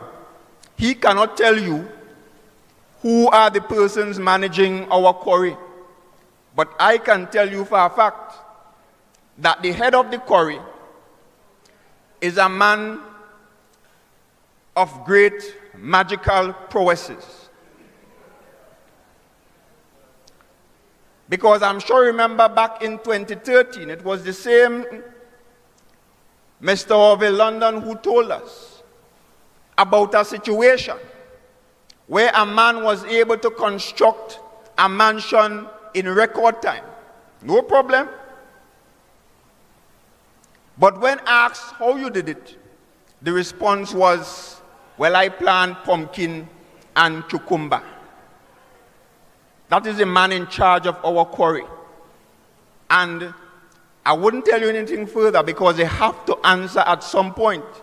Because we want to know how much he's being paid, and we want to know what qualifies him to be not the chairman, the executive chairman of the quarry board. Because an executive chairman is somebody that has day-to-day responsibilities for the management of the company's affairs. And therefore that person is akin to a CEO, and you expect them to be qualified in order to manage the quarry effectively. And that is why we are asking the questions. So they continue to disrespect us. But as I always do, I came with some receipts. Because apart from the disrespect, they are extremely dishonest. I've been counting the lies told by this chief secretary alone, and it's more than 40. On another occasion, I will list the lies. I'm waiting for it to reach 100. And you're laughing. This is a serious matter. We have a leader in Tobago who is incapable of speaking the truth. Right? So they are disrespectful and they are extremely dishonest. So they came into office with a promise that they will fix everything. 20 years, PNM did nothing according to them. Let me fix this, right? The campaign throughout Tobago, looking at all the community centers the PNM built, looking at the road infrastructure put in place by the PNM. They even campaigned in Roxborough, walked past the police station. Well, I know the leader of the PDP at the time was staying very far from the police station. Walked past the hospital, the administrative complex, the fire station, and they were telling people in Roxborough that the PNM did nothing. Sonny Craig, with his out of place self, came to Boko, watched the primary school, the community center, the sprawling integrated facility, the health center, the new boardwalk I had just opened, right? The decent road infrastructure, to tell the people of Boko, the PNM did nothing. And I'm sure every one of you, whichever community you reside in, you can walk through your community and point to several examples of physical development brought to you by the People's National Movement here in Tobago. And not only that, because you know sometimes you think development is only the visual things that you could see, the buildings, the roads, the cultural complex, the market, the sporting facilities, the community centers. Development is also about people. And I'm sure you can identify across Tobago several young people, including the disrespectful Chief Secretary, that benefited in some way from the programs and policies of the People's National Movement.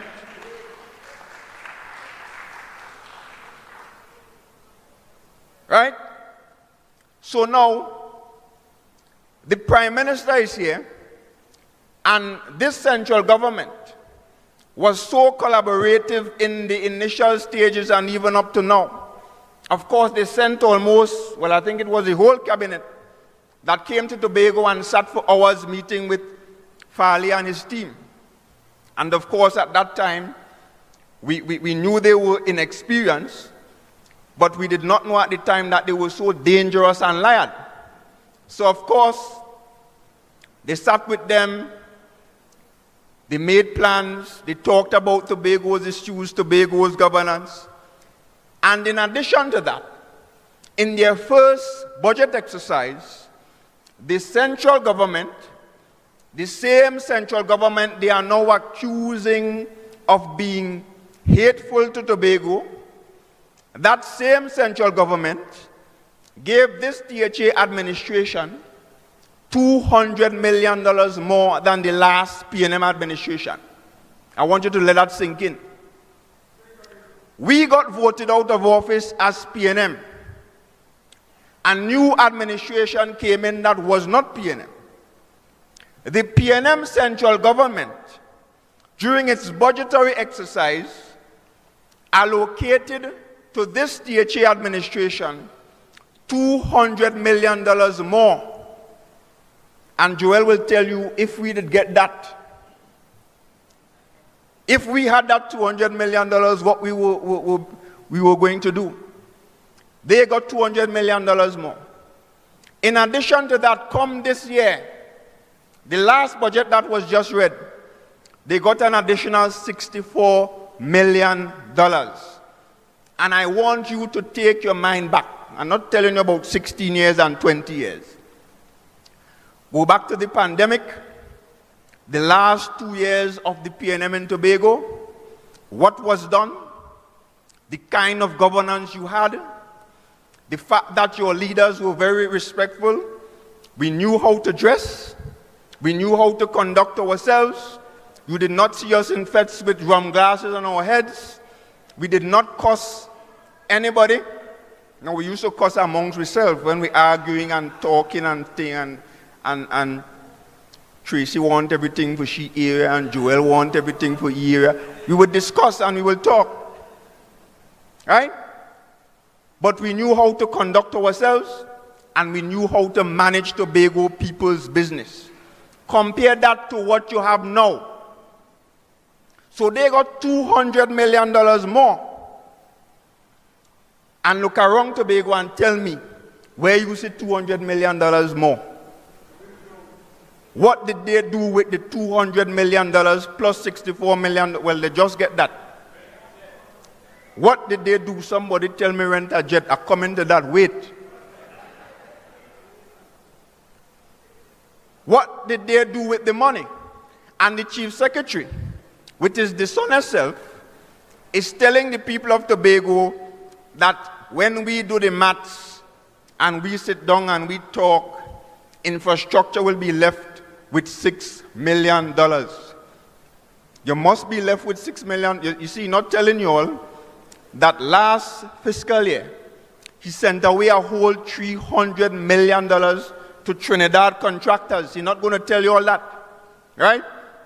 The $6 million left, he's not going to tell you all that they built a stage in the sea for $2 million. They're not going to tell you all that in their first year of office, our last year we spent in recurrent $1.75 million. In their first year, they carried up to $1.95 million. And I want to explain something to all you. $1.95 million, right? Billion, sorry. THA's allocation is separated into development and recurrent. When we were there, we looked at the entire situation and we reprioritized and we made decisions on how we were going to spend Tobago's money for that particular period. Right? Yeah, I gave them a few tips, but they had so hard, they would not learn one thing. So I ain't afraid. So when we looked at the entire picture, we determined the priorities, whether it's infrastructure or whatever the priorities are, and we allocated the funding accordingly. But you see the catch is, if you get $300 million for development, you have to find some more development money somehow.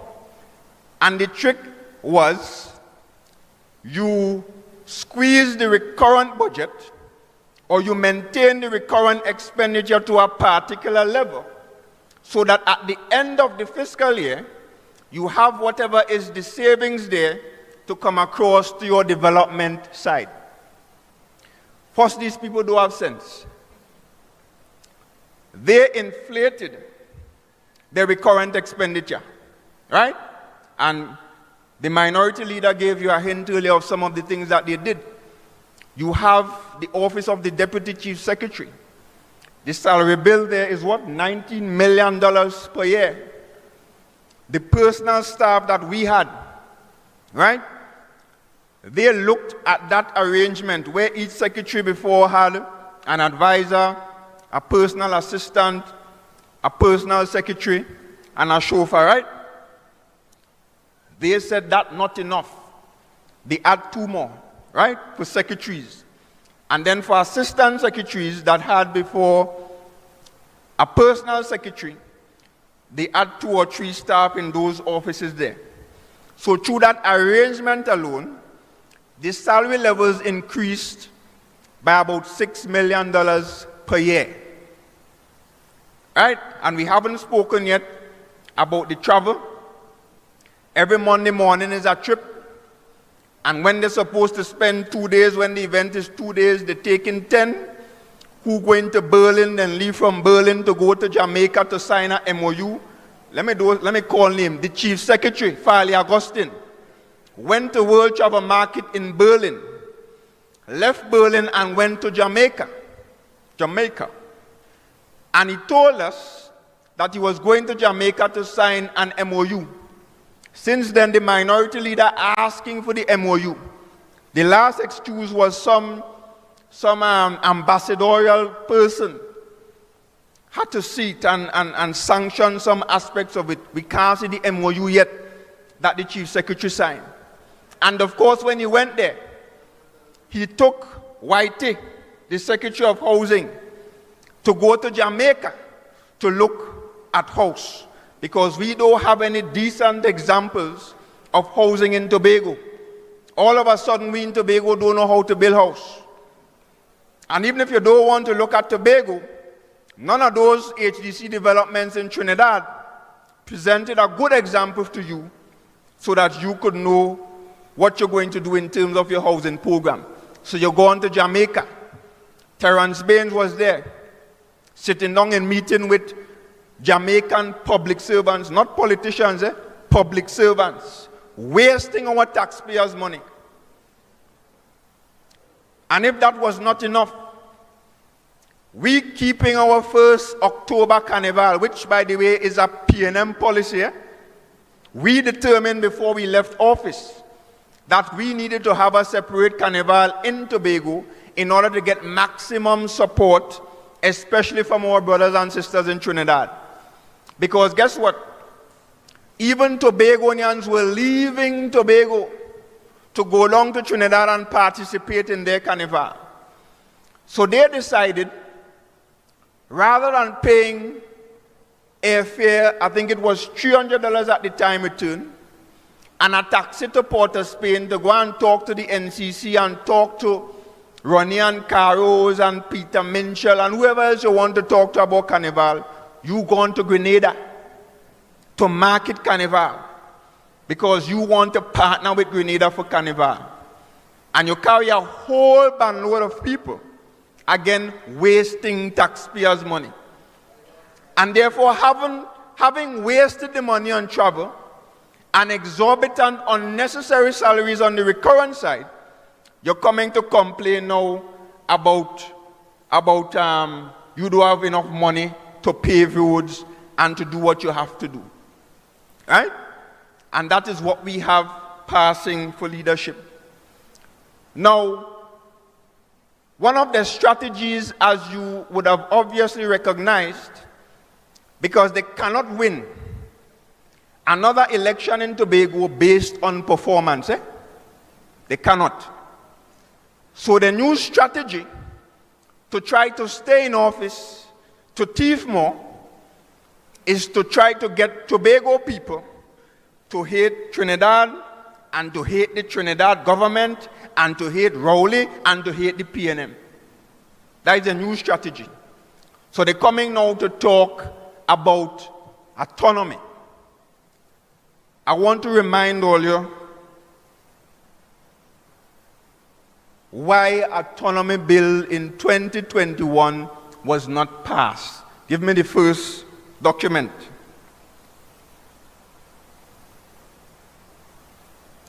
So, everybody's seeing the document, right?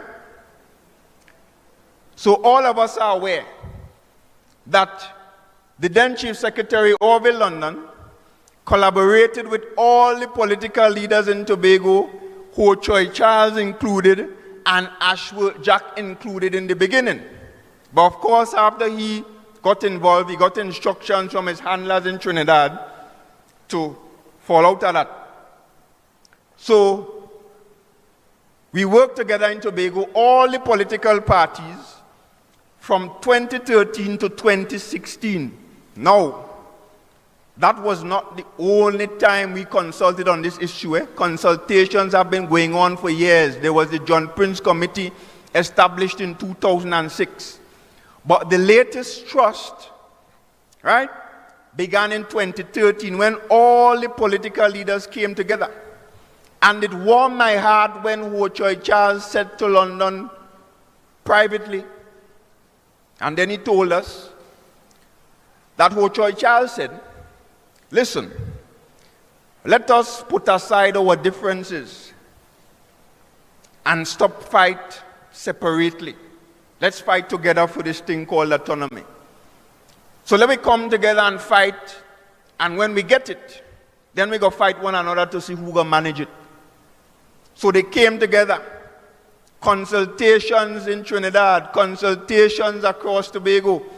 I remember a massive conference in Signal Hill that had about 1,000 Tobagonians saying in one voice, this is what we want for Tobago. And then just before the 2017 THA election, we went to the House and we passed a bill. And that bill was sent to Trinidad. And of course, they looked at it. This government, led by our Tobago-born Prime Minister, set up a joint select committee to get the work done. And Tobago was speaking with one voice for the first time until we got to 2021. That was after the 6-6. Time for we to stay together and say loudly, this is what we want. Now, the bill was not perfect. And there will never ever be any perfect legislation. but the bill represented significantly more autonomy and significantly more benefits than the current arrangement.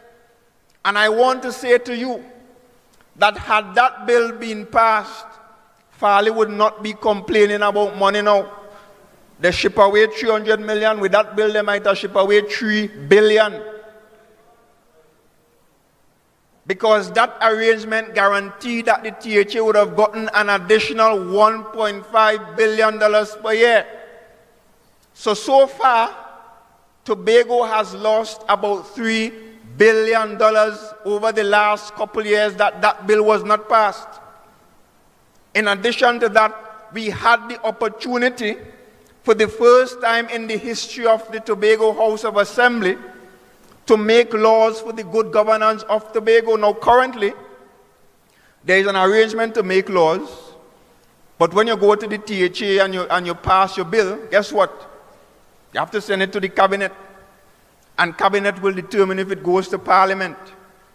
And we have sent several bills, not one pass. But that latest version of autonomy was going to have Tobago establish its own legislature, the assembly and the president. And for the first time, we would have had complete autonomy as it relates to law making for matters under the responsibility of the Tobago Island government. That was not enough for them. So you know what they did? They wrote a letter. Go back to the previous part. And in that letter, they identified 6 issues. And I will only read one in the interest of time. All right? So issue number 1, they said that Tobago legislature must be created and its comparison clear, and its composition clear, 15 elected assemblymen, 4 councillors, 1 presiding officer, president, etc. A bicameral system was proposed to provide for appropriate oversight. A unicameral legislature is now being offered, but in order to have separation of powers and the practice of democracy with a unicameral structure, the chief secretary must be directly elected, and I will stop there. So for the first time, after we discussed this thing, and we came to a conclusion, and we sent a bill to Trinidad saying this is what we want, we had 2 individuals, Farley Augustine. I wouldn't call Ochoa a name tonight. Farley Augustine saying, we now want to talk about direct election of the chief secretary. Where that came from? All of a sudden, take me to the last page. So having done that, this is what they ultimately said to all the parliamentarians. Now mind you, the PNM votes were already in the bag. All the PNM MPs, all the PNM senators were in support of this arrangement. Right? So in the last paragraph they said, in this circumstance, we urge you, and they're talking to the parliamentarians, as a constructive legislator, to vigorously and scrupulously seek to make the amendments as contained herein, failing which, reject these 2 bills. In other words, these are our proposals. Now, I had proposals too. Mrs. Celestine had proposals too. Every Tobagonian had their own proposal. Some support unicameral, some support bi. Some say direct election of a chief secretary. Everybody had their own view on the thing. But having gotten a consensus that this was what the people of Tobago wanted, they decided to collaborate with the UNC. And I'm saying they collaborated because guess what? Every single speaker, I was in the parliament, every single speaker on that occasion in that debate talked about lack of consultation and what Ho Choi said and what Farley said. Nothing about what the bill had in it. Nothing about what other Tobagonians were saying and what Winford said. They did not even get to the committee stage where you would go through clause by clause and see what we agree with, what we do agree. It did not even get there.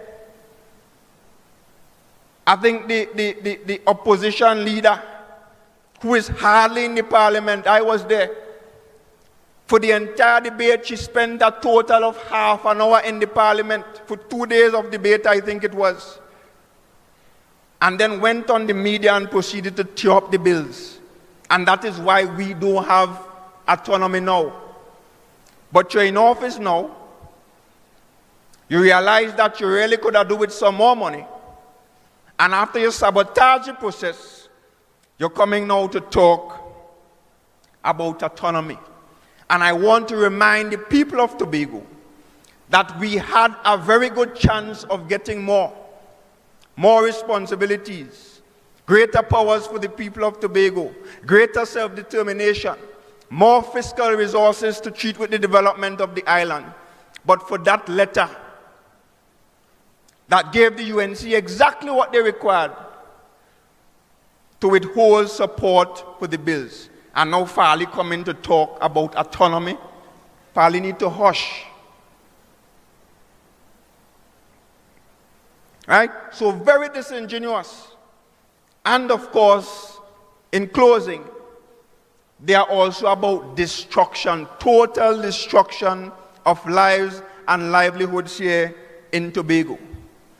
Bring up the next document, because I want to tell all you how they're destroying a good thing that the PNM created. So here we have, on June the 6th, 2023, the CEO of TADCO is writing to all staff. You all seeing that? And the CEO is saying, and of course, no CEO will act on his own in these matters. So clearly, he was being instructed by the board, or perhaps even the chairman. And the CEO is saying, please be advised that the Chief Executive Officer will be out of office from Wednesday, 7th of June, 2023, to Monday, the 26th of June, 2023. In this circumstance, the operational responsibilities of the CEO will be shared by the Chairman of the Board of Directors, Mr. Ricardo Alfred, and the Deputy Chairman, Mr. Andre Cowan. Please be guided accordingly. And I want to ask those familiar with corporate business and boards and corporate governance, have you ever seen such madness? So you have the board responsible for the general oversight and direction of the company. And the board is saying to the CEO, when you go on vacation, make the same chairman of the board who is responsible for oversight share your responsibilities with him and the deputy chairman. So one CEO goes on vacation, you suddenly have two CEOs who must share the responsibility, and they happen to be the chairman and the vice chairman of the board. So himself is now providing oversight to himself. And I will tell you that in any serious company and in any serious administration who knows what they are doing, whenever a CEO goes off to vacation, it is somebody who is already an employee of the company at the senior management level who will act as CEO. So you have TADCO now. I don't even know if it was appointment. I don't know if the chairman and vice chairman got how long it was, a week, 2 weeks, a few days stint. And this is how they are managing Tobago's business. Show me the next document. And of course, 12 days later, the big chairman, writing now to all managers and staff, the chairman of the board is now directly interfering in the management and the administration of the company. and is writing to the staff a memo. Dear all, please be advised that any special requests or arrangements must be made in writing as it relates to hours of work. There will be no unauthorized working from home. Please be guided accordingly. So the chairman of the board is now getting involved with setting working hours for the staff. And that is how TADCO is being managed. But they send home 60 workers saying the company unprofitable. They're refusing to finish the agro-processing plant that we started up at Goldsboro. They started a contract farming program, 30,000 chickens were spoiled. Well, I'm hearing now that the program stopped. Mismanaging the company. Sending home the staff saying the company unprofitable and they can't pay staff. But this board, who continues to abuse taxpayers' money and who don't have a clue about corporate governance or even managing anything, still in place, paid by taxpayers' money. And that is what is happening in Tobago. But of course, they're not only destroying companies, they are destroying people, because I want to draw your attention as I close to this very interesting situation in the Tobago House of Assembly. Bring up the next document. So,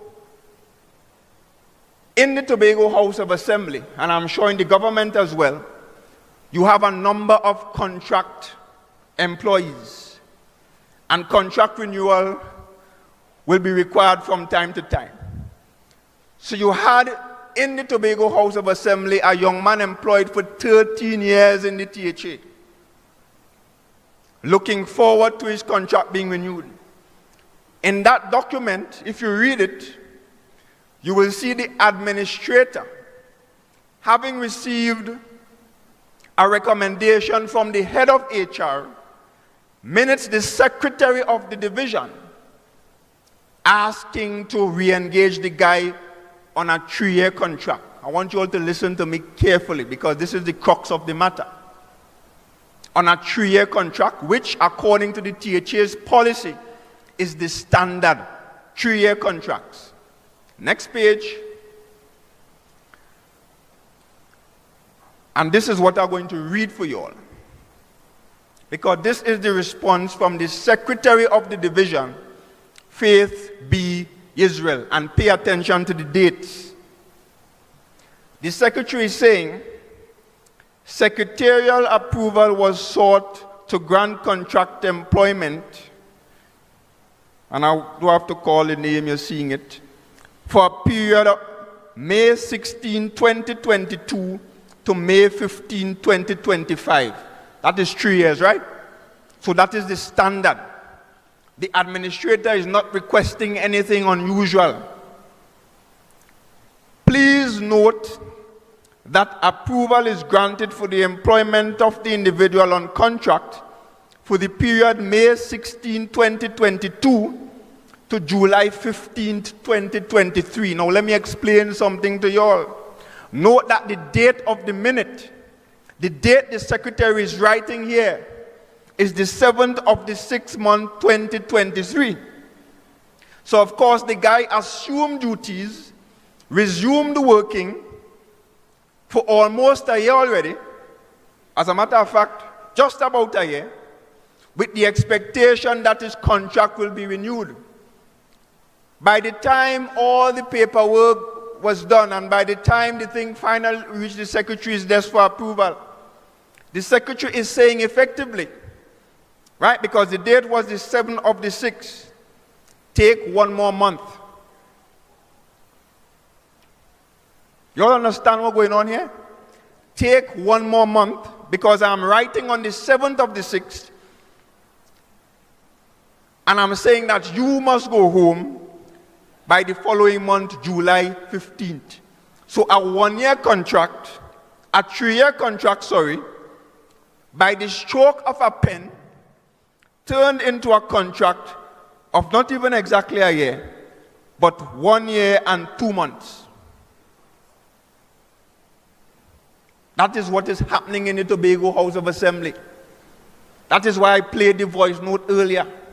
That somebody is saying to me, I want to come and exercise my constitutional right to associate and to support whichever political party I choose to.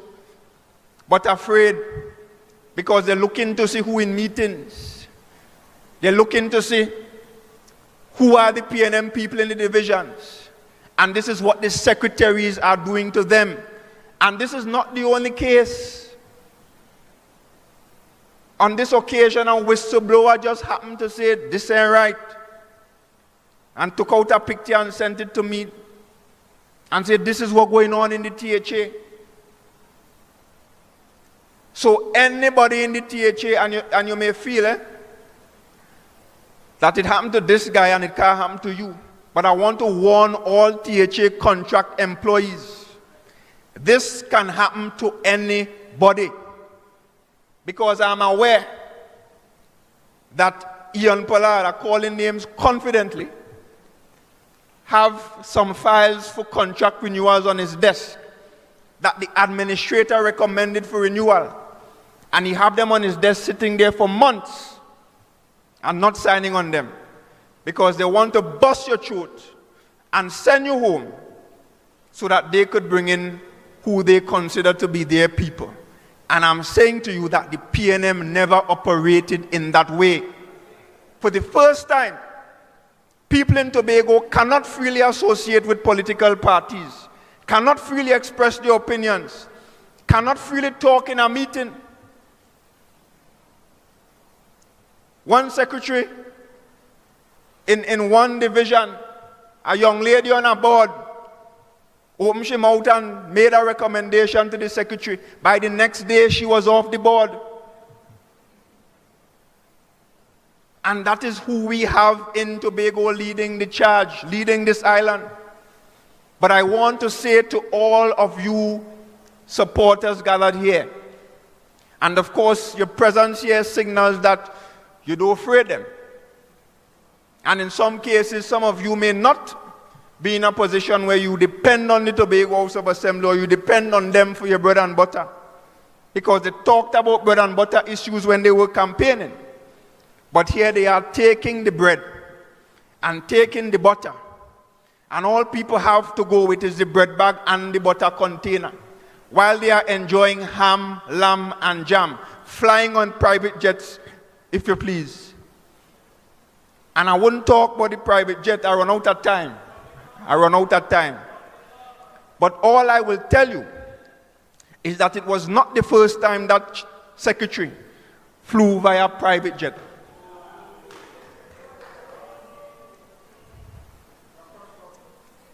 So that matter is being investigated by the relevant authorities, as was said in the news, and by the next meeting, I may have a lot more to say about that. But I want to say to you that on every occasion where there is misbehavior and this kind of wickedness taking place, the People's National Movement will stand up for you. We will report them to the Integrity Commission, we will report them to the police, we will report them to the Equal Opportunities Commission, and we will even sponsor, as far as possible, courthouse action.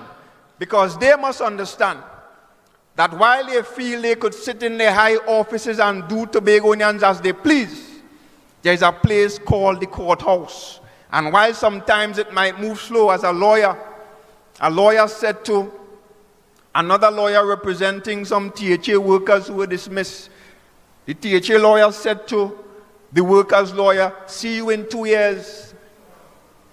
So their position is, take away your work,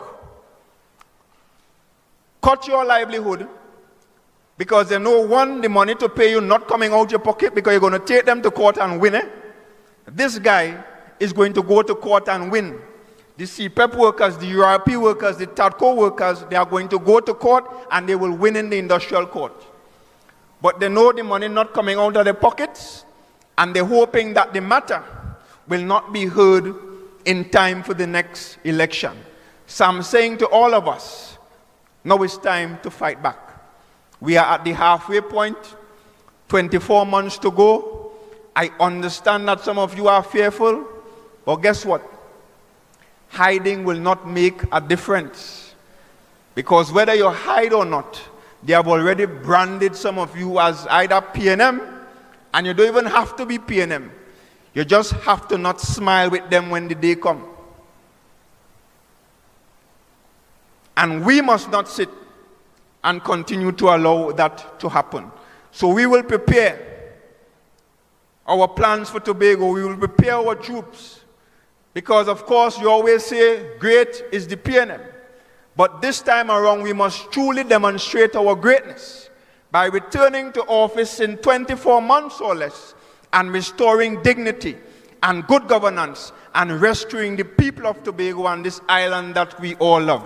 And only then can we truly say, great is the PNM, great is the PNM, great is the PNM, and we have prevailed. I know you're proud in this moment, you are the reason. Higher than higher heights is our limit, no we ain't leaving. No one behind, no will not desert you. I see myself inside you and all. Frank Sinatra sang a song, I'm feeling to sing, but I ain't gonna sing.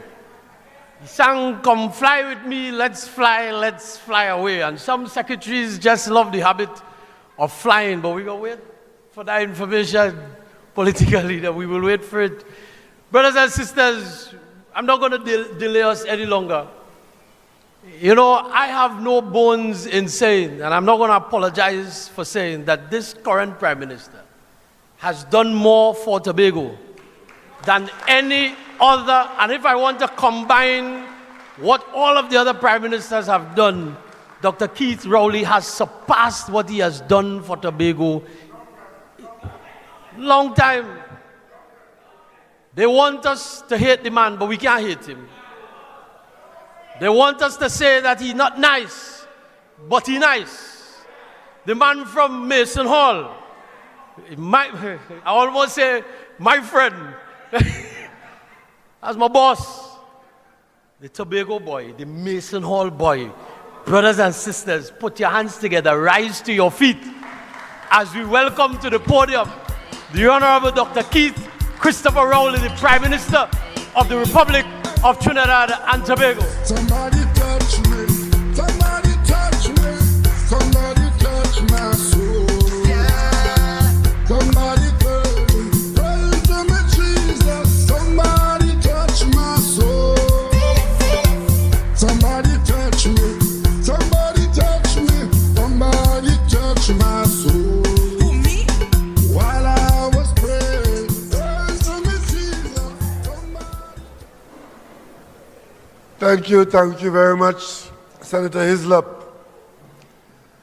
Permit me to acknowledge my parliamentary and cabinet colleagues, the Member of Parliament for Tobago West, Mr. Shamfa Kojo Lewis, and my colleague from Tobago East, Mrs. Ayana Webster Roy. I would also like to acknowledge and pay particular recognition to the good work being done by the minority leader in the Tobago House of Assembly, Ms. Kelvin Morris, and of course, mobilizing you and keeping you alert and informed in Tobago as leader of the Tobago Island Council, deputy political leader of the People's National Movement, former Chief Secretary, and still there. I'm very happy to see you all out here on a Sunday evening, getting yourselves informed, and we are broadcasting what is going on here. So thank you very much for coming and allowing us to talk to you, and on the basis of what we say to you, the rest of the country would hear, because we reach them on the radio, on the television, and on social media platforms. Ladies and gentlemen, I am very concerned. I'm very concerned about the relationship between Trinidad and Tobago.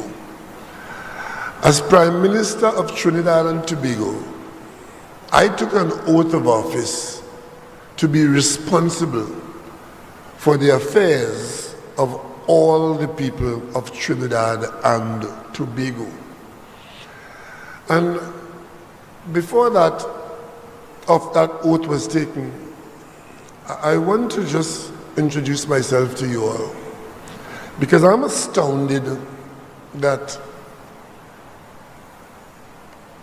the education of the people of Tobago now, especially the young people who don't know the facts, could be exposed to what they've been exposed to now. And there are grave dangers in what they're being exposed to. Ladies and gentlemen, this month, November, I think it was November,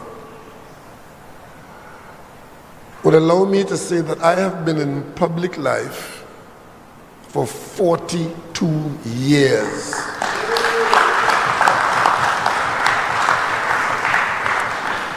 I first mounted a PNM political platform here in Tobago in 1980.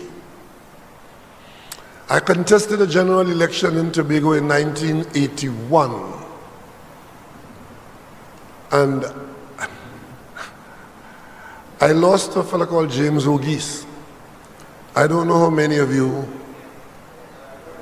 remember the name James O'Geese. But I didn't give up on Tobago. As a matter of fact, I always maintained that that campaign was the best election campaign that I was ever engaged in. Because it was so very difficult politically. But it was such a commitment on my part, on the part of the PNM team that I worked with, that we came within a hair's breadth of pulling off that seat in Tobago West. It was lost by 360 votes, I think it was. And even though I was not elected to represent you, I was so satisfied with the fact that so many people in Tobago who were being educated to hate the PNM turned away from that teaching and almost voted me into office. Many years later, living in Trinidad, I contested the general election in Diego Martin. And I've been the Member of Parliament for Diego Martin West since 1991. Today, I hold the office of Prime Minister of Trinidad and Tobago. And it is not for me, I have no intention of asking anybody, least of all in Tobago, to respect me. It's either you have it or you don't have it. You know it or you don't know it.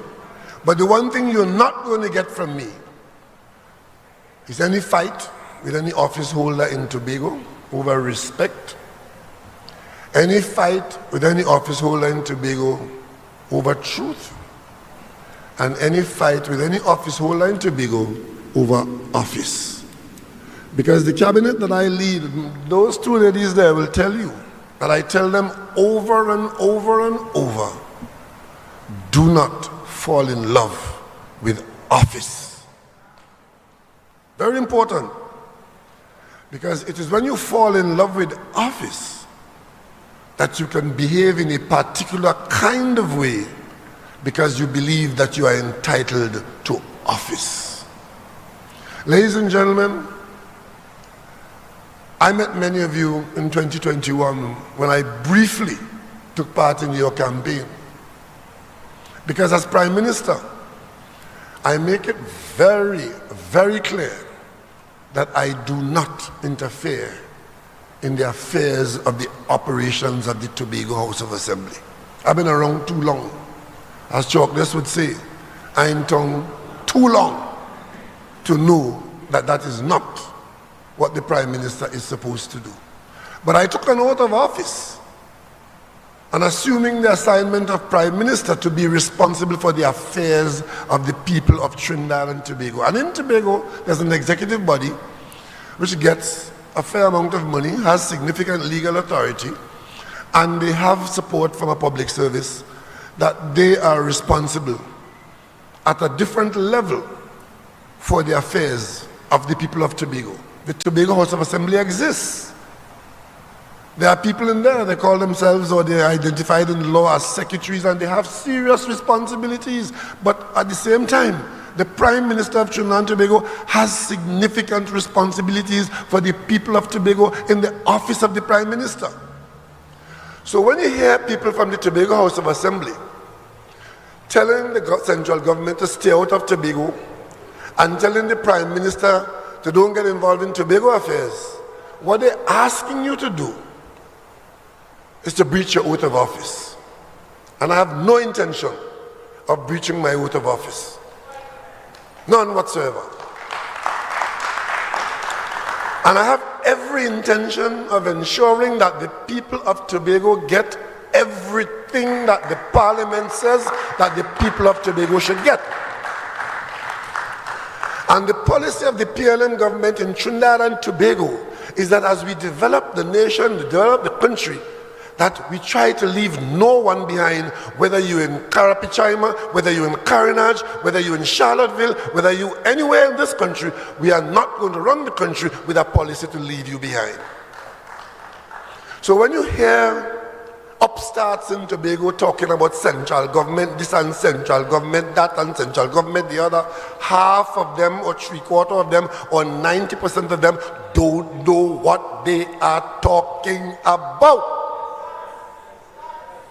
Ladies and gentlemen of Tobago, those of you in this room and those of you not in this room, the record will show that as Prime Minister leading a party that was heavily defeated in an election, a THA election, but one which had lived in a time when others ran Tobago. We had one seat in the assembly, not once, not twice, but repeatedly.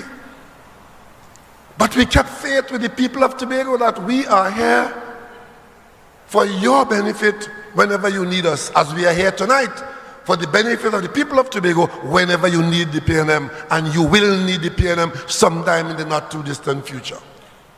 How did I go about relating to the new Tobago House of Assembly? Of course, you would have heard what was said on election night.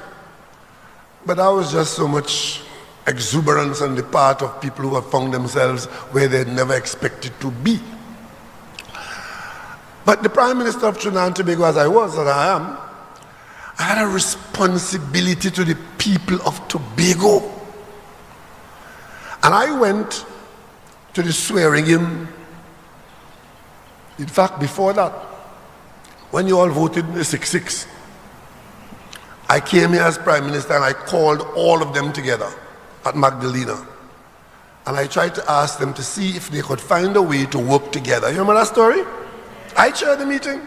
Some PNM people, some PDP people, and I asked them, is there a way that you all could find to work together? And the central government will support it until the election settles it. They couldn't, which is not surprising because political pull and talk, they couldn't find a way to work together, but the election was not far away. And you got to the polls, and the PNM won one seat, but the government of Trinidad and Tobago remained the PNM government. I went to the swearing in and something struck me. I didn't know all of the candidates, but quite a few of them I knew. There were 8 people that I identified as elected people opposed to the PNM who were being sworn in that day when I went to the swearing in to provide the office of Prime Minister in support of the swearing in. The 8 people I identified who I knew were 8 people who at some time during the term of recent times were people with responsibility to carry out duties on behalf of the PNM Tobago House of Assembly. And that is 8 that I knew. There might have been more. Of the 14, there were 8 of them who had, when I heard their CVs, where they came from, they largely came from the management structure of the Tobago House of Assembly. And when the appointments were made in the assembly, one of them who was appointed happened to have held the office of HR manager in the PNM assembly. I said, oh God, oh. That was Tobago. But I looked at them, and not one of them had any experience of managing anything. And as Prime Minister, I became concerned. Because already the threats and the promise of fighting the central government was on the horizon. I did not want that to be the record of this term, or any term for that matter. So what did I do? I called up the Chief Secretary and arranged with him to come and meet the cabinet so that these green people could have an idea what is bark and what is bough, what is root and what is branch. And I brought with me to Tobago a large chunk of the government, the Attorney General, the Minister of Works, the Minister of Tourism, the Minister of Planning and Development, and we sat down at the Prime Minister's office from 1 o'clock till 6 o'clock, trying to get them to understand how the systems work. And of course, we proceeded to try to get things done for the benefit of the people of Tobago. As we progressed, I realized that politics was taking over performance in Tobago. The party that won the election disappeared, others became independent, then they formed party, I think, and you would have observed that as Prime Minister, I did not get involved in stoking those fires because it was not in the interests of the people of Tobago. All that they went through, all that they're going through, including police and warrants, were of their own doing without the PNM, without the central government, without the Prime Minister. They did that to themselves.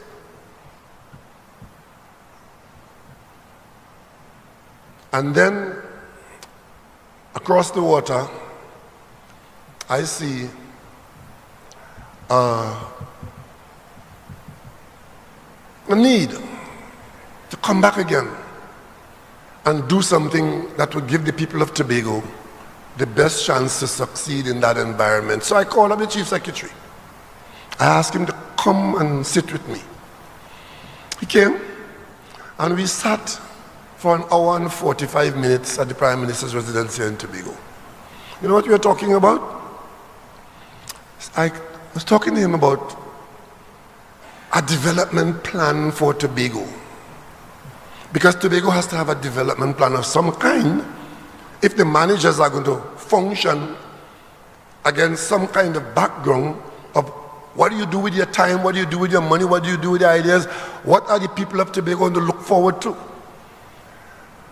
And we parted on the note that the Chief Secretary and his team, alongside their colleagues in central government, will come up with this development plan, which they will agree on, and once we get agreement on this overall plan, the central government will support it.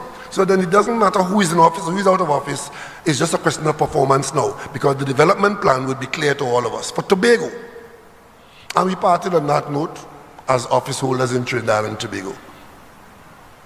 I'm Prime Minister, he's Chief Secretary. We have a responsibility to the people of Tobago and the people of Trinidad and Tobago. The next thing I know, 1 week or so later, I see a special session of the Assembly being called. The Assembly is in session. I'm watching to see what the business of the Assembly is in a special session being called in that way, called back from vacation. And I see the Chief Secretary with some unknown character, videotaped, and is talking inside the Assembly, accusing me of criminal conduct.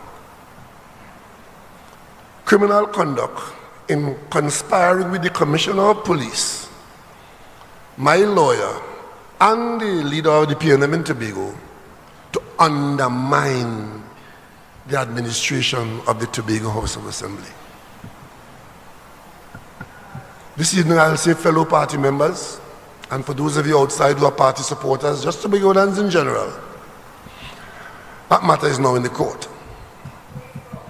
It's in the court.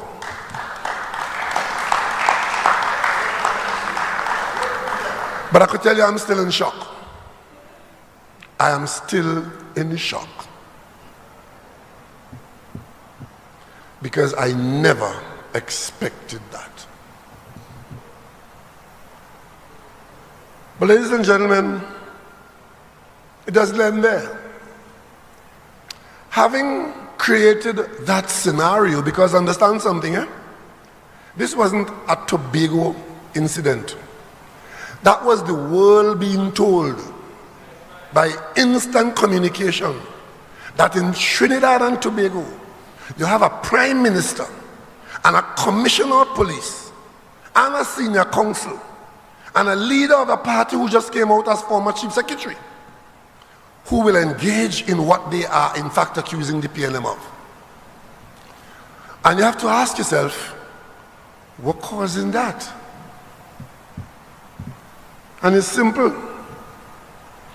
If you take away Watson Duke party, make Watson Duke a vagrant in Trinidad, political vagrant, you form party in Tobago, one thing that political parties need is political oxygen. You have to have some basis to mobilize people. You have to have something to offer them. You have to tell them something is wrong with them and you could fix it. So you form this party at my expense, at the expense of the reputation of the nation, telling the world that the Prime Minister and the Commissioner of Police is engaged in criminal conduct and paying somebody money to do that. And you carry that inside the assembly and put it on the record in the assembly. People of Tobago, when did we become like that? When did that become a part of Tobago's ethos? The Prime Minister of Tobago, one of the little ones, they never know that anybody could hate Tobago so, like how the Prime Minister hates Tobago. And all I will say, girl, don't catch yourself. Catch your falling feathers.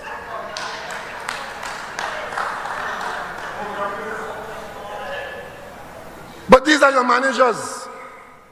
These are your managers.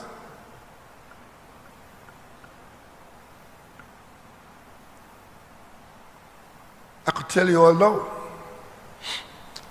I've been employed for very many years. And so is my spouse, my wife. Over the years, the majority of my investments have been in Tobago. Contrary to what they will want to tell you, I am deeply rooted in this island of Tobago. And no political party could deny me my Tobago-ness. None. And no chief secretary could bestow upon me title of Tobagonian, because I am that, and that I will always be.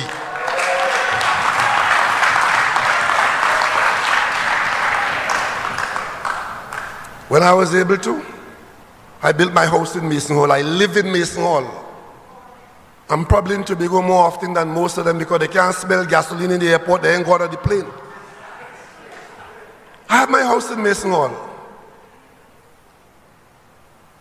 I bought the land that my father worked on, that I grew up on, I bought it. I have a farm there in Tobago. It's on their political platform as something somehow to be damaging to me politically, that I have a farm in Tobago.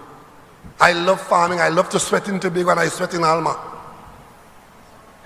I brought my wife here to Tobago. I made her buy land in Mason Hall and develop it and create employment for people in Tobago. They're on the Friends political platform. I got my wife to make construction in Tobago, creating employment in Tobago.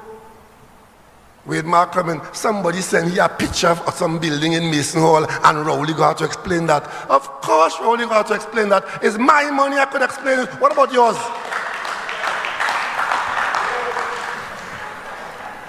But you know what really angers me with that? All all kind of Tom, Dick, Harry, and Miss Howard Cat come and buy land and build in Tobago. Nobody wants to know. But my wife and I, with my encouragement, buy land in Mason Hall and build in Mason Hall is a problem for the PDP, the TPP, and the UNC. You all could go to hell. All of you. But what shocks me is that there are some Tobagonians who believe that that is something good. That is something good. And they believe they're doing me something. Not doing me anything. You see these young people in Tobago who are being taught that level of misinformation and the hatred and the entitlement without effort. I am worried about their future. Worried about it. Today, I was down at Magdalena and I had the opportunity to see this ferry coming in at full blast, coming in from Trinidad in full throttle. And I felt so proud to know that when I came in as Prime Minister, the express and the spirit had come to the end of their function in life. Did you all know that? So, not maintained were they that they could not get insurance to continue. In the first few months of my administration, those two vessels had to be pulled out of service and there was no real ferry service between Trinidad and Tobago. Of course, we were the government. And the very same people who created that environment of operating those two vessels to destruction, they were on the case of the government on the fact that there was no ferry. Got to the point where we look around the world, your situation was so bad, we look around the world, we couldn't find a ferry to rent or to purchase. We found a half-finished one somewhere in Asia. We bought it quickly, got it here. The one called the Galleon Passage. That was the best that was available because you can't go and buy ferries in supermarkets. I went to Australia and met the Australian government. Did what had to be done to get the Australian government to fund and to push us up in, help us get up in the line to get those two ferries. The APT James and the Buku Reef. Today you have two of the finest ferries in the world.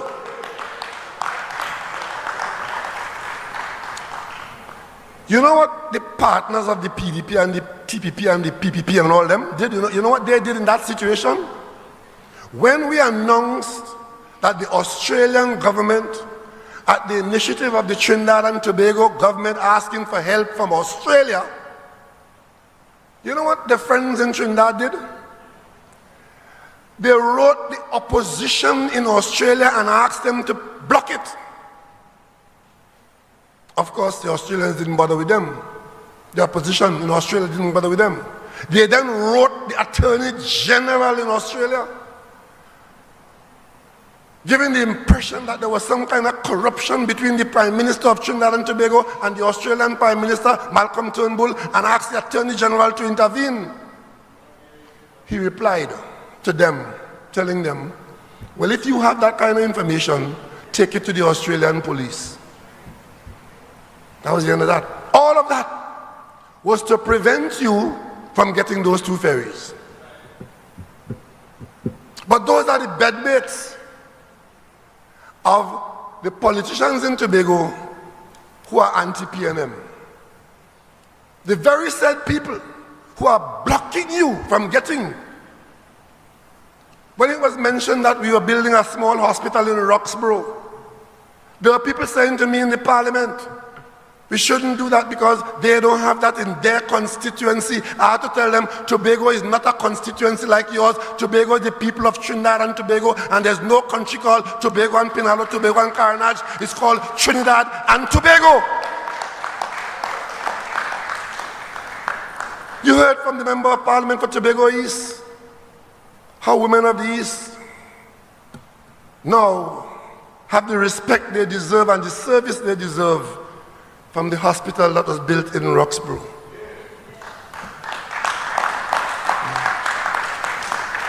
I grew up knowing that Roxborough was the second town in Tobago, and it had deteriorated to almost nothingness. But in short order, we built in Roxborough an administrative complex. They got a fire station, they got a new police station, they got a hospital. Well, they got all that. And we didn't do it for votes, we did it for development of the people of Tobago, because they went to the polling station and they vote against us mercilessly. But we are still happy that Roxborough has been developed in that way, because we are about the development of the people of Tobago. And we also know that if they don't need us now, the day will come when the people of Tobago will need the people's national movement again. And that is why I am very pleased with the people that our party has selected to run our affairs in Tobago. I'm very pleased that those who had served in office before have not run away. Look, they're here with us this evening. We have former finance secretary here, former tourism secretary and the head of the party in Tobago, she's here. Other secretaries are here, PNM people standing in line for the service of the people of Tobago, because our day will come. It will come. And mark my word, it will come sooner rather than later. I remember when the PNM lost an election 33-3 in Trinidad in 1986. There were those who were telling me, I went into the Senate January 1987, and there were people telling me, oh, PNM could never come back. Change the party name, change the party symbol, change the party tie, and all that kind of story. 5 years later, the PNM won the general election. And I was here in Tobago when the PNM had 4 seats in the first assembly. We lost the election, we had 4 seats. And the next election we had 1. That was the election when we lost by 1 vote in Scarborough. And then the next one we had 1. And then the next one we have 1. And then I was here in 2013 when we had all 12. All 12. Because the PNM is not about election day. The PNM is about service to the people of Trinidad and Tobago. And there can be no service without commitment, competence, and respect for your assignment. None. Watch them. See what's happening. And ask yourself, if really, how long is the election day? 24 hours? 12 hours? Let me ask you all something. When you had the opportunity to get a sandals project in Tobago, how you didn't get it? Why you didn't get it? You know what some of the undescribables were saying? Well, the Prime Minister didn't sell it enough. So I have to go out of my way to create some kind of aircraft, some kind of spaceship to sell to you in Tobago, that the sandals model, which is the most successful tourism model in the Caribbean and in the lesser developed world, sandals with one brand name. When that advertisement goes out and you see it anywhere in the world, it just simply says sandals. And if you have one in your country, you are advertised. And people who go there for their vacation and whatever else they do, they like to go to different sandals, and you would be called eventually, if you are you have them in the Bahamas, not one but many, Jamaica, Antigua, Barbados, Grenada, but in Tobago, it's bad for Tobago. And of course you have to imply that something, you know, the crooks in our country are the ones who talk about corruption the most, and they want to know the most about other people. But we always know that a thief hates to see a man with a bag. Because he's sure a man thief something. And that is why the private company, because Sandals is a private family business, when you start accusing them without a shred of evidence of acting in an underhand manner to take away lollipop from Trinidad and Tobago people, they say, we don't need that. We don't need that. And the leader of the party that led that charge said to them, don't come under the PNM, come back when I am in charge. Well, they won the election 2 years ago with the Sandals. That was the plan. They couldn't say it was a bad idea. Tobagoans wanted opportunity. Tobagoans wanted jobs. Tobagoans wanted the economy. We wanted airlift. They couldn't go against that. But said what? Not under the PNM. Not under the PNM. But it's now 2 years. This month, next month is 2 years in office. Well, they said when they get into office, it will come back. Where is it?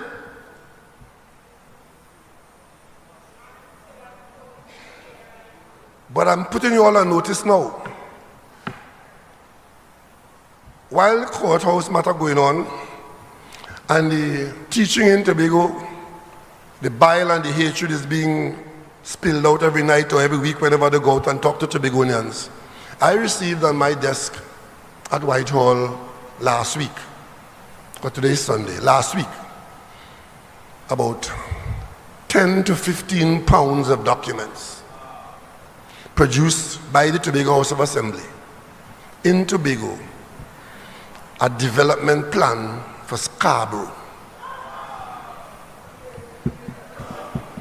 Remember I told you all that my last face-to-face contact and meeting with the Chief Secretary was about a development plan for Tobago? But one of them, who is on a frolic of his own, have a development plan for Tobago. And I don't know who they hire, whatever, but they produced this humongous document, 2 documents, and throw it on my desk in Whitehall and telling me they're giving me 2 weeks to respond to them on this Scarborough development plan. But let me just put all of you on notice now. As Prime Minister, I will ensure that the people of Tobago get everything that the Parliament appropriate to the people of Tobago. And all my ministers have that instruction. If the people of Tobago have development issues, it will be developed in the context of the overall national development if it is outside of the parliamentary appropriation. And that covers the hotel at Rocky Point, which they wanted no part of in the last election, and which they believe that having paid a visit to the site, they know it's now acceptable, right? So you had to win an election and go down Rocky Point side as an office holder to know that if we get a 5-star hotel in Rocky Point, it's good for Tobago. Yeah. And if we get a marina in Tobago, especially now with the kind of bad weather that is now standard in climate change, and where insurance has gone through the roof, but in Trinidad and Tobago, especially here in Tobago, people who have their expensive yachts in the Caribbean want to keep it outside of the hurricane belt, and Tobago is saying, come hither, you don't want that, you want something in Kings Bay, because you want to be different to the PNM. What has happened so far with that? What is the development activity taking place in Tobago now? What is the maintenance activity? I'm inviting all of you, take a drive up Mason Hall Lecato Road where I live. And you will try and tell me at what point in time that road will be closed. I just got a 4-wheel drive vehicle because I intend to go home. Right? But you see, I follow what's going on in Tobago. I'm in Tobago very often. And I intend to spend more time in Tobago because I love Tobago. And I want you all to love what Tobago is. Don't wait until you go to another country or you come from another country to say that life in Tobago is of a very high quality. Enjoy it, but stop allowing people who have strange agendas to set the narrative for you.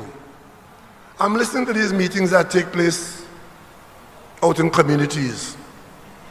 And invariably, these meetings are indoctrination in hatred.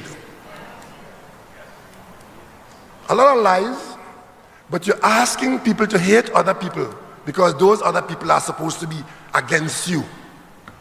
Against you in what way? The winning of an election or the loss of an election should not generate that kind of conversation. And it only generates that kind of conversation for people for whom the victory is something beyond the choosing of people to manage your affairs. But I've been there, done that. I stepped into the parliament as a PNM senator, opposition for the first time in the life of the PNM. Opposition 33-3. And the 33 thought they had come to reign and they come to stay. And by the next election, they lost 31 of the 33. You all remember that? As the French say, the more things change, the more they remain the same. Because look at what has been the motivating factor. Look at what has been the driving force of the conversation of those who have taken over Tobago 14-1. All the conversations about the PNM to hate the PNM. But in the 11-1 days, I had friends in Tobago, friends I played cricket and football with, friends I used to align with, who were telling me, boy, no chance for the PNM in Tobago again, boy. You nothing with PNM, PNM can't come back. I stayed with my party. I stayed with our principles. I stayed with our programs. I stayed with our service. And the night when we won the 12 seats, many of them had voted for the PNM on that occasion. Because the PNM is not an overnight thing. We are about the present, we are about the future, and we lean very heavily on our past. Those who would rewrite history, let them do so with their time. You of the PNM spend your time strengthening our party and functioning as the premier political organization in the Caribbean, the People's National Movement. So it was in the assembly with some tweet and some video slandering me and a group of people. That was one part. The next side of it is they want self-government. No. And if they didn't get self-government, it's because they, ladies and gentlemen, self-government can only be had different to what you have now if the Parliament of Trinidad and Tobago votes for something differently. You all were here when for I think it was 2 years those conversations were taking place. Tonight you heard one of your speakers talk about a meeting at Signal Hill on this issue when they had 1,000 people in Signal Hill in this consultative process. That process eventually was, the work of that consultation was encapsulated and codified by one or two of the best lawyers in the country, Tobagonians, Dan Martino and Gilbert Peterson. They worked on that situation to go from consultation in a hall to a document called a bill, which went to the assembly and was voted on unanimously in the assembly. This is what we're talking about in Tobago. And it came to the cabinet. By that time I was prime minister. But you had done all the work here in Tobago. I followed it. I read all the transcripts. Can I tell you something? The chief secretary now, who has this turpentine in his behind for internal self-government, and he must get it now, otherwise he can burn down the whole country and he won the 2 seats and all that. You know, when that consultation was taking place, He went to the consultation representing the PDP. Is there anybody in this room who could tell me what he said there? All of you could tell me. Because I'm sure you all know he said nothing. Nothing. There's nothing on record from the man who is now Chief Secretary, who is so motivated about this self-government which we must have now because Robinson that and Davison that and PNM this. All that is just so much old talk. Because the process started with you here in Tobago. The same Orville London that he's denigrating now, Orville led that unique consultation, brought everybody as far as he was able to in. There are those who jump out when they see like something good going to happen, because as far as they're concerned, nothing good must ever happen, because bad things good for their politics. The same way sandals aren't good for you, because it will make the PNM look good. Doesn't matter the thousands of jobs we lost. It was there. The bill got out of Tobago, came from the Tobago House of Assembly to the office of Prime Minister. I didn't create that. But in the office that I work, where I took an oath of office to act without fear or favor, without malice or ill will, the cabinet took it. And we said it would not be a PNM adjustment to what you did in Tobago. We'll take it to the parliament without amendment. And the cabinet took your package into the parliament. We have 22 seats. At that time, we had 23 seats in the parliament. 23 seats cannot change the constitution to give you whatever you want. Interestingly enough, at the Joint Select Committee of the Parliament, the very people who are their political partners, who they fight against us with here in Tobago, they are the opposition in the Parliament. Tonight I want to ask all of Tobago, when you hear Farley talking about this fight over self-government and all these things that we want, what is the UNC position on those matters? What is it? And the reason why you have no answer to that is because the UNC want no part of what he's fighting for in Tobago. What they want in Tobago is to get 2 seats from Tobago, and those 2 seats will add to whatever they win, and they get the government to take out the country. That's what it's all about. You know, when we got that matter out of the Joint Select Committee onto the Parliament floor, one of the members of that Joint Select Committee was our venerable Maria Dillon Remy, independent senator. She was on the committee. So she hit Tobago too. The committee, in furtherance of your ambitions for further autonomy, because you have autonomy here, you have significant autonomy already.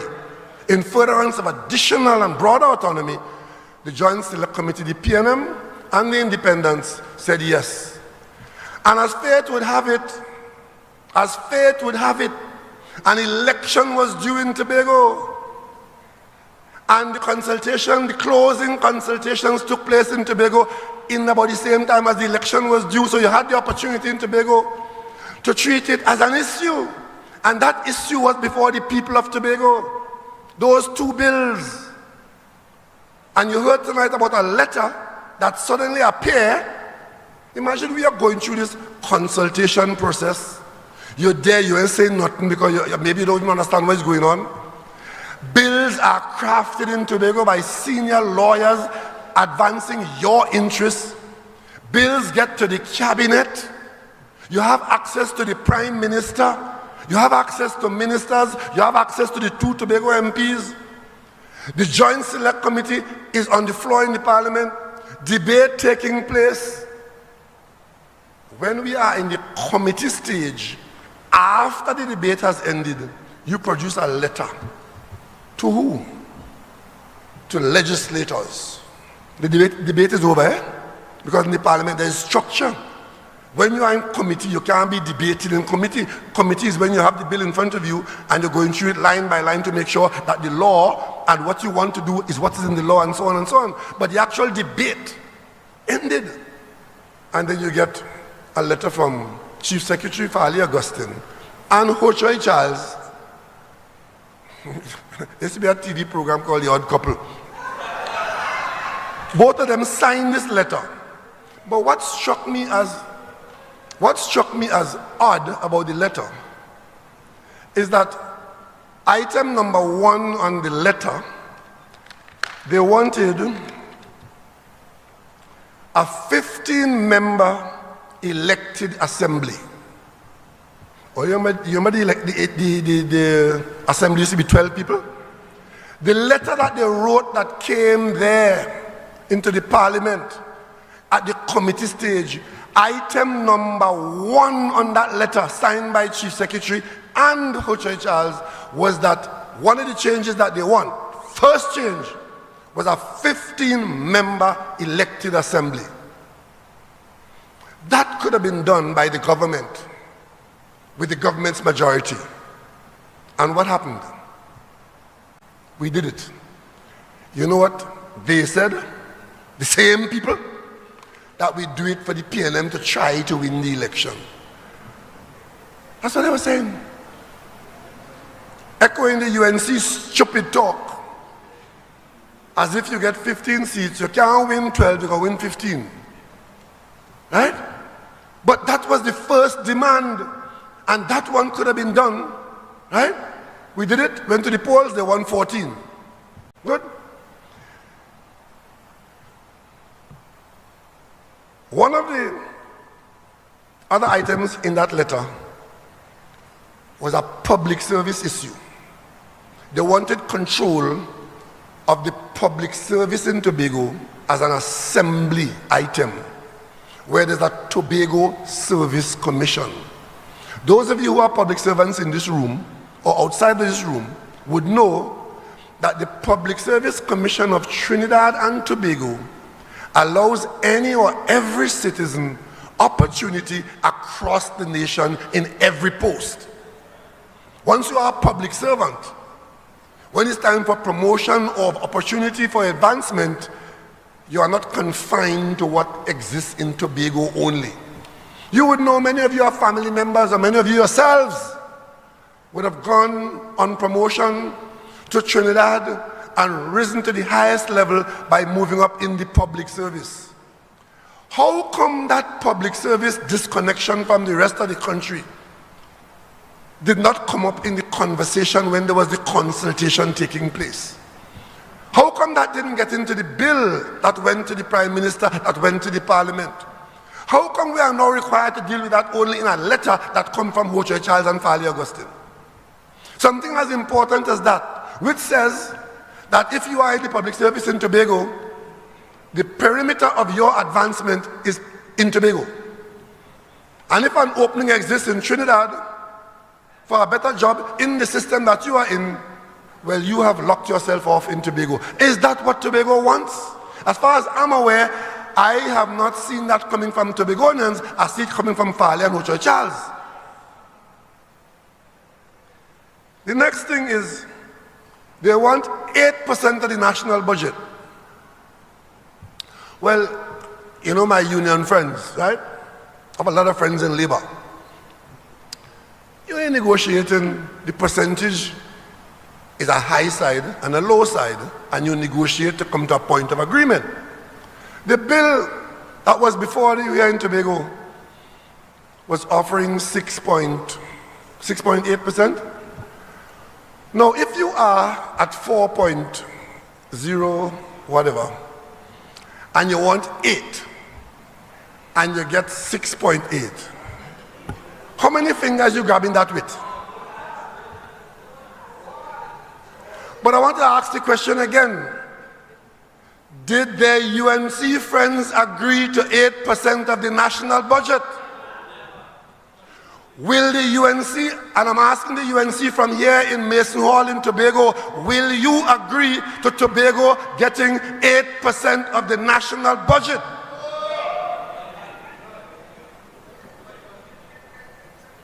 So the UNC is silent and opposing the 6%. But you believe that they will agree to 8%. The next thing is, they want the ability to impose taxes. That's in the letter. That was not ventilated in that way in the consultation, and therefore did not find agreement and did not find itself in the bills. You know how they ended the letter? The letter signed by those two gentlemen? They said, accept these demands. These are the words, eh? Accept these demands vigorously and scrupulously, failing which, reject the two bills. Those are the facts, fellow Tobagonians. Those are the facts, fellow citizens. If you don't agree for provision to impose taxes, to have civil service to cut off Tobagonians from the rest of the public service, and of course, to elect the chief secretary like a presidential election in America. Elect the chief secretary directly as chief secretary. Not that the majority leader will be the chief secretary. No, no, no. They want an election where you're voting for the chief secretary. And that chief secretary, having been voted in, should only acknowledge one post, which is deputy chief secretary. All other executive members must be appointed from outside the elected people. That's what they want. That's in the letter. So the chief secretary and the 14 of them, as the case turned out to be, chief secretary must be elected as chief secretary. You run for the post of chief secretary, not for a district, and you are the leader, and therefore you run your team. No. And of course, except for the deputy chief secretary who would have been elected, everybody else, all the secretaries, will be appointed by the chief secretary at his will from people outside of the elected group. That fits into an argument about presidential executive, where you elect the president and the president appoints the cabinet. They offer that to us in the country. A handful of people in the country offer that as an improvement in our own system, where you elect a president, which they call an executive president, and he or she will appoint the cabinet from anybody, but not the people that you elected.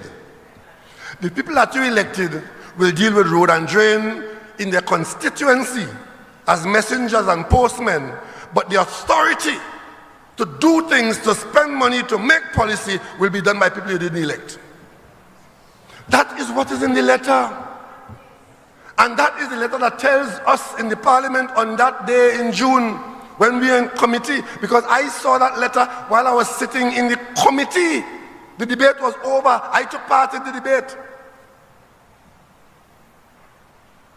And when he came here to Tobago to campaign, asking Tobagonians to endorse it and asking them to ask their friends in Trinidad to support it, did you ever hear anybody in Tobago who was opposed to the PNM call on the UNC to support the bills?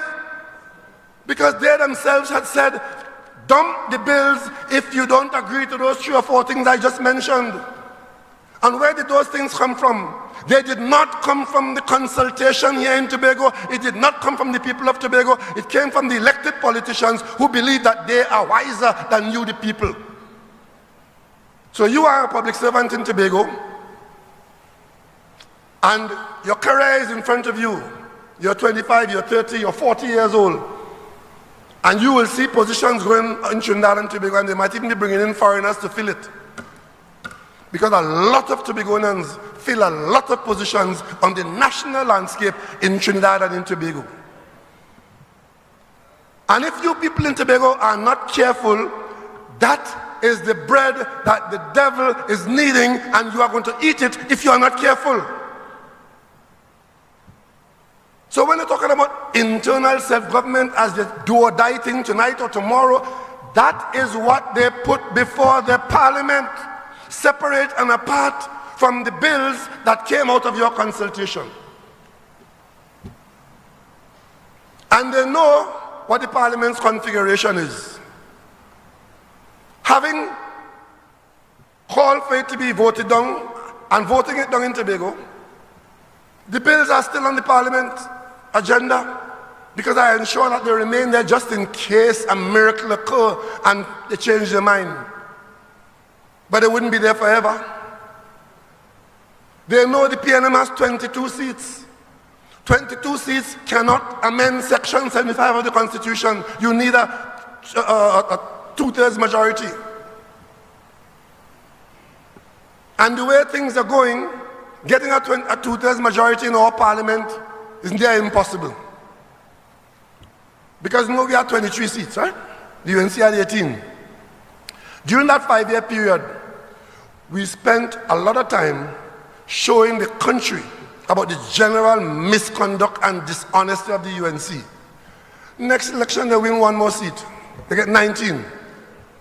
And the election coming up in 2025, where we just told you that we had to go and fight all over the world to get back $970 million that they gave a contractor to go away with. And they expect to win the next election in 2025. Because the 2 Tobago seat is theirs. Because Farley promised them the 2 Tobago seats for internal self-government. That is good politics for them, but I want them to talk to you before it comes to that. The UNC must tell us if they're supporting the 8% or the 6%, or if they're supporting the direct election of a chief secretary, and he will appoint a cabinet in Tobago from unelected people. So people of Tobago, do not play foul eating corn soaked in rum because you could only get drunk and end up in the pot. The nonsense that is being spoken here in Tobago by people who don't know nothing, and they wouldn't behave themselves and learn, you know. They came in with absolutely no experience, totally disrespectful to everybody. But time, longer than twine. And as Al Green says in his melodious voice, ain't it funny how time just slips away? So if they want a discussion on internal self-government, let them talk to you about the facts that are in front of you. Ask them if those 2 signatures that they sent to the parliament are still valid. Ask them if they take it or leave it that they put in front of us, if that is still valid. And since the bills are to be rejected, what are they replacing it with? Is it that they will now go and restart another round of consultation? Is it that they will draft new bills? Will those bills have the support of the UNC or even the PNM for that matter? I'll tell you one thing, the one thing that is guaranteed for Tobago is support from the People's National Movement. We are the only political party that went to a convention and by resolution state our position with respect to Tobago and internal self-government. Have you ever seen that phrase anywhere in a UNC manifesto? Have you ever seen it anywhere in any other political party's manifesto? Because the PNM is in a class by itself, all alone and by itself. And that is where Tobago's future is anchored, with the People's National Movement. You know the story about the prodigal son? The prodigal son? Well, we have not yet slaughtered the fatted calf, but a day will come when he will come home. The people of Tobago will understand that they're being taken for fools and being fed a diet that they could do without. It could be that. You want to get involved in the politics, fine. You get office, fine. But when you get up to talk, what you're saying must make sense. And it must be in the interest of all the people of Tobago and of Trinidad and Tobago. Look at how much trouble as central government we are in trying to convince people and spending political capital on property tax. But as policy, we said to the people before the elections, the tax is collectible, the tax is not overbearing, the tax is required. These taxes that they want power to enact in Tobago, what are those taxes? Tell me. Well, I will warn you all, go read Eric Williams' book on the history of the people of Trinidad and Tobago. And you will see there's a letter in there from a Tobagonian to Queen Victoria asking her for relief because they were collecting taxes on animals in Tobago.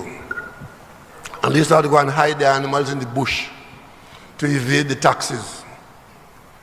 Tax is tax. I don't know if that is the tax, but I would love to know as Prime Minister, I would love to know what are the taxes that they want to levy in Tobago, that they want power to have taxes. And this is so important.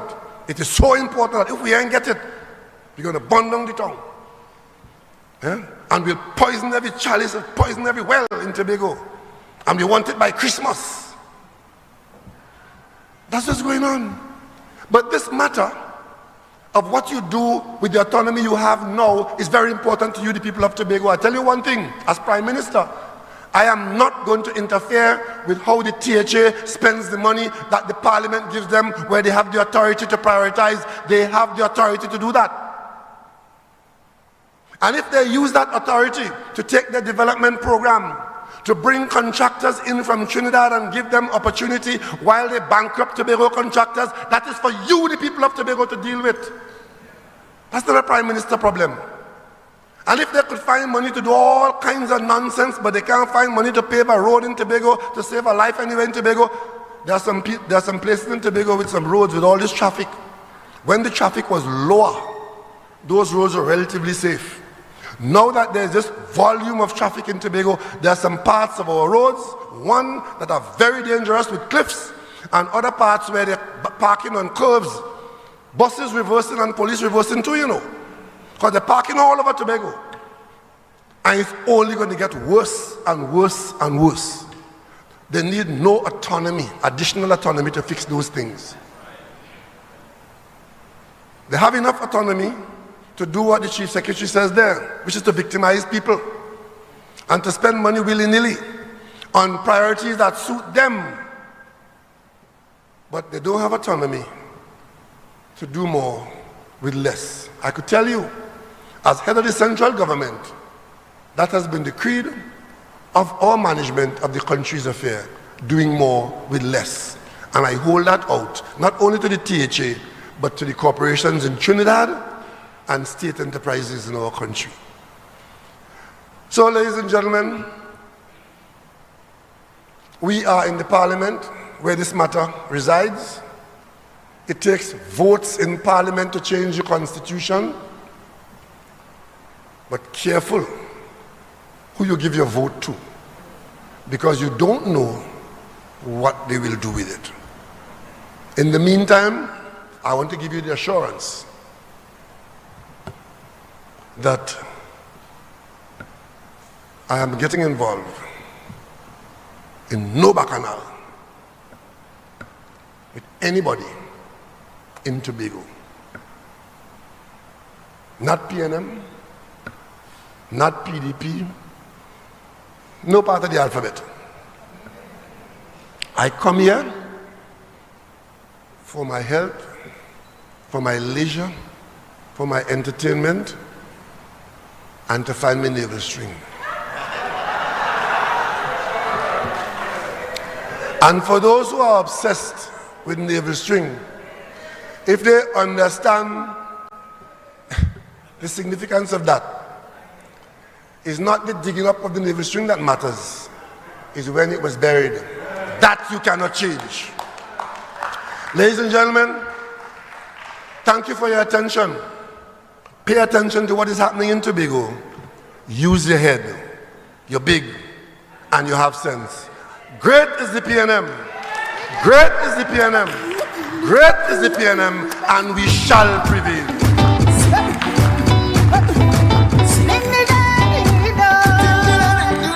Brothers and sisters, you're big and you have sense. We want to thank the Prime Minister for gracing us with his presence this evening. I trust that we all had a wonderful, wonderful sit-in. Stay with your party. Stay with your principles. We are here, the People's National Movement, whenever the people are ready for us. Get home safe. God bless. Until we see again.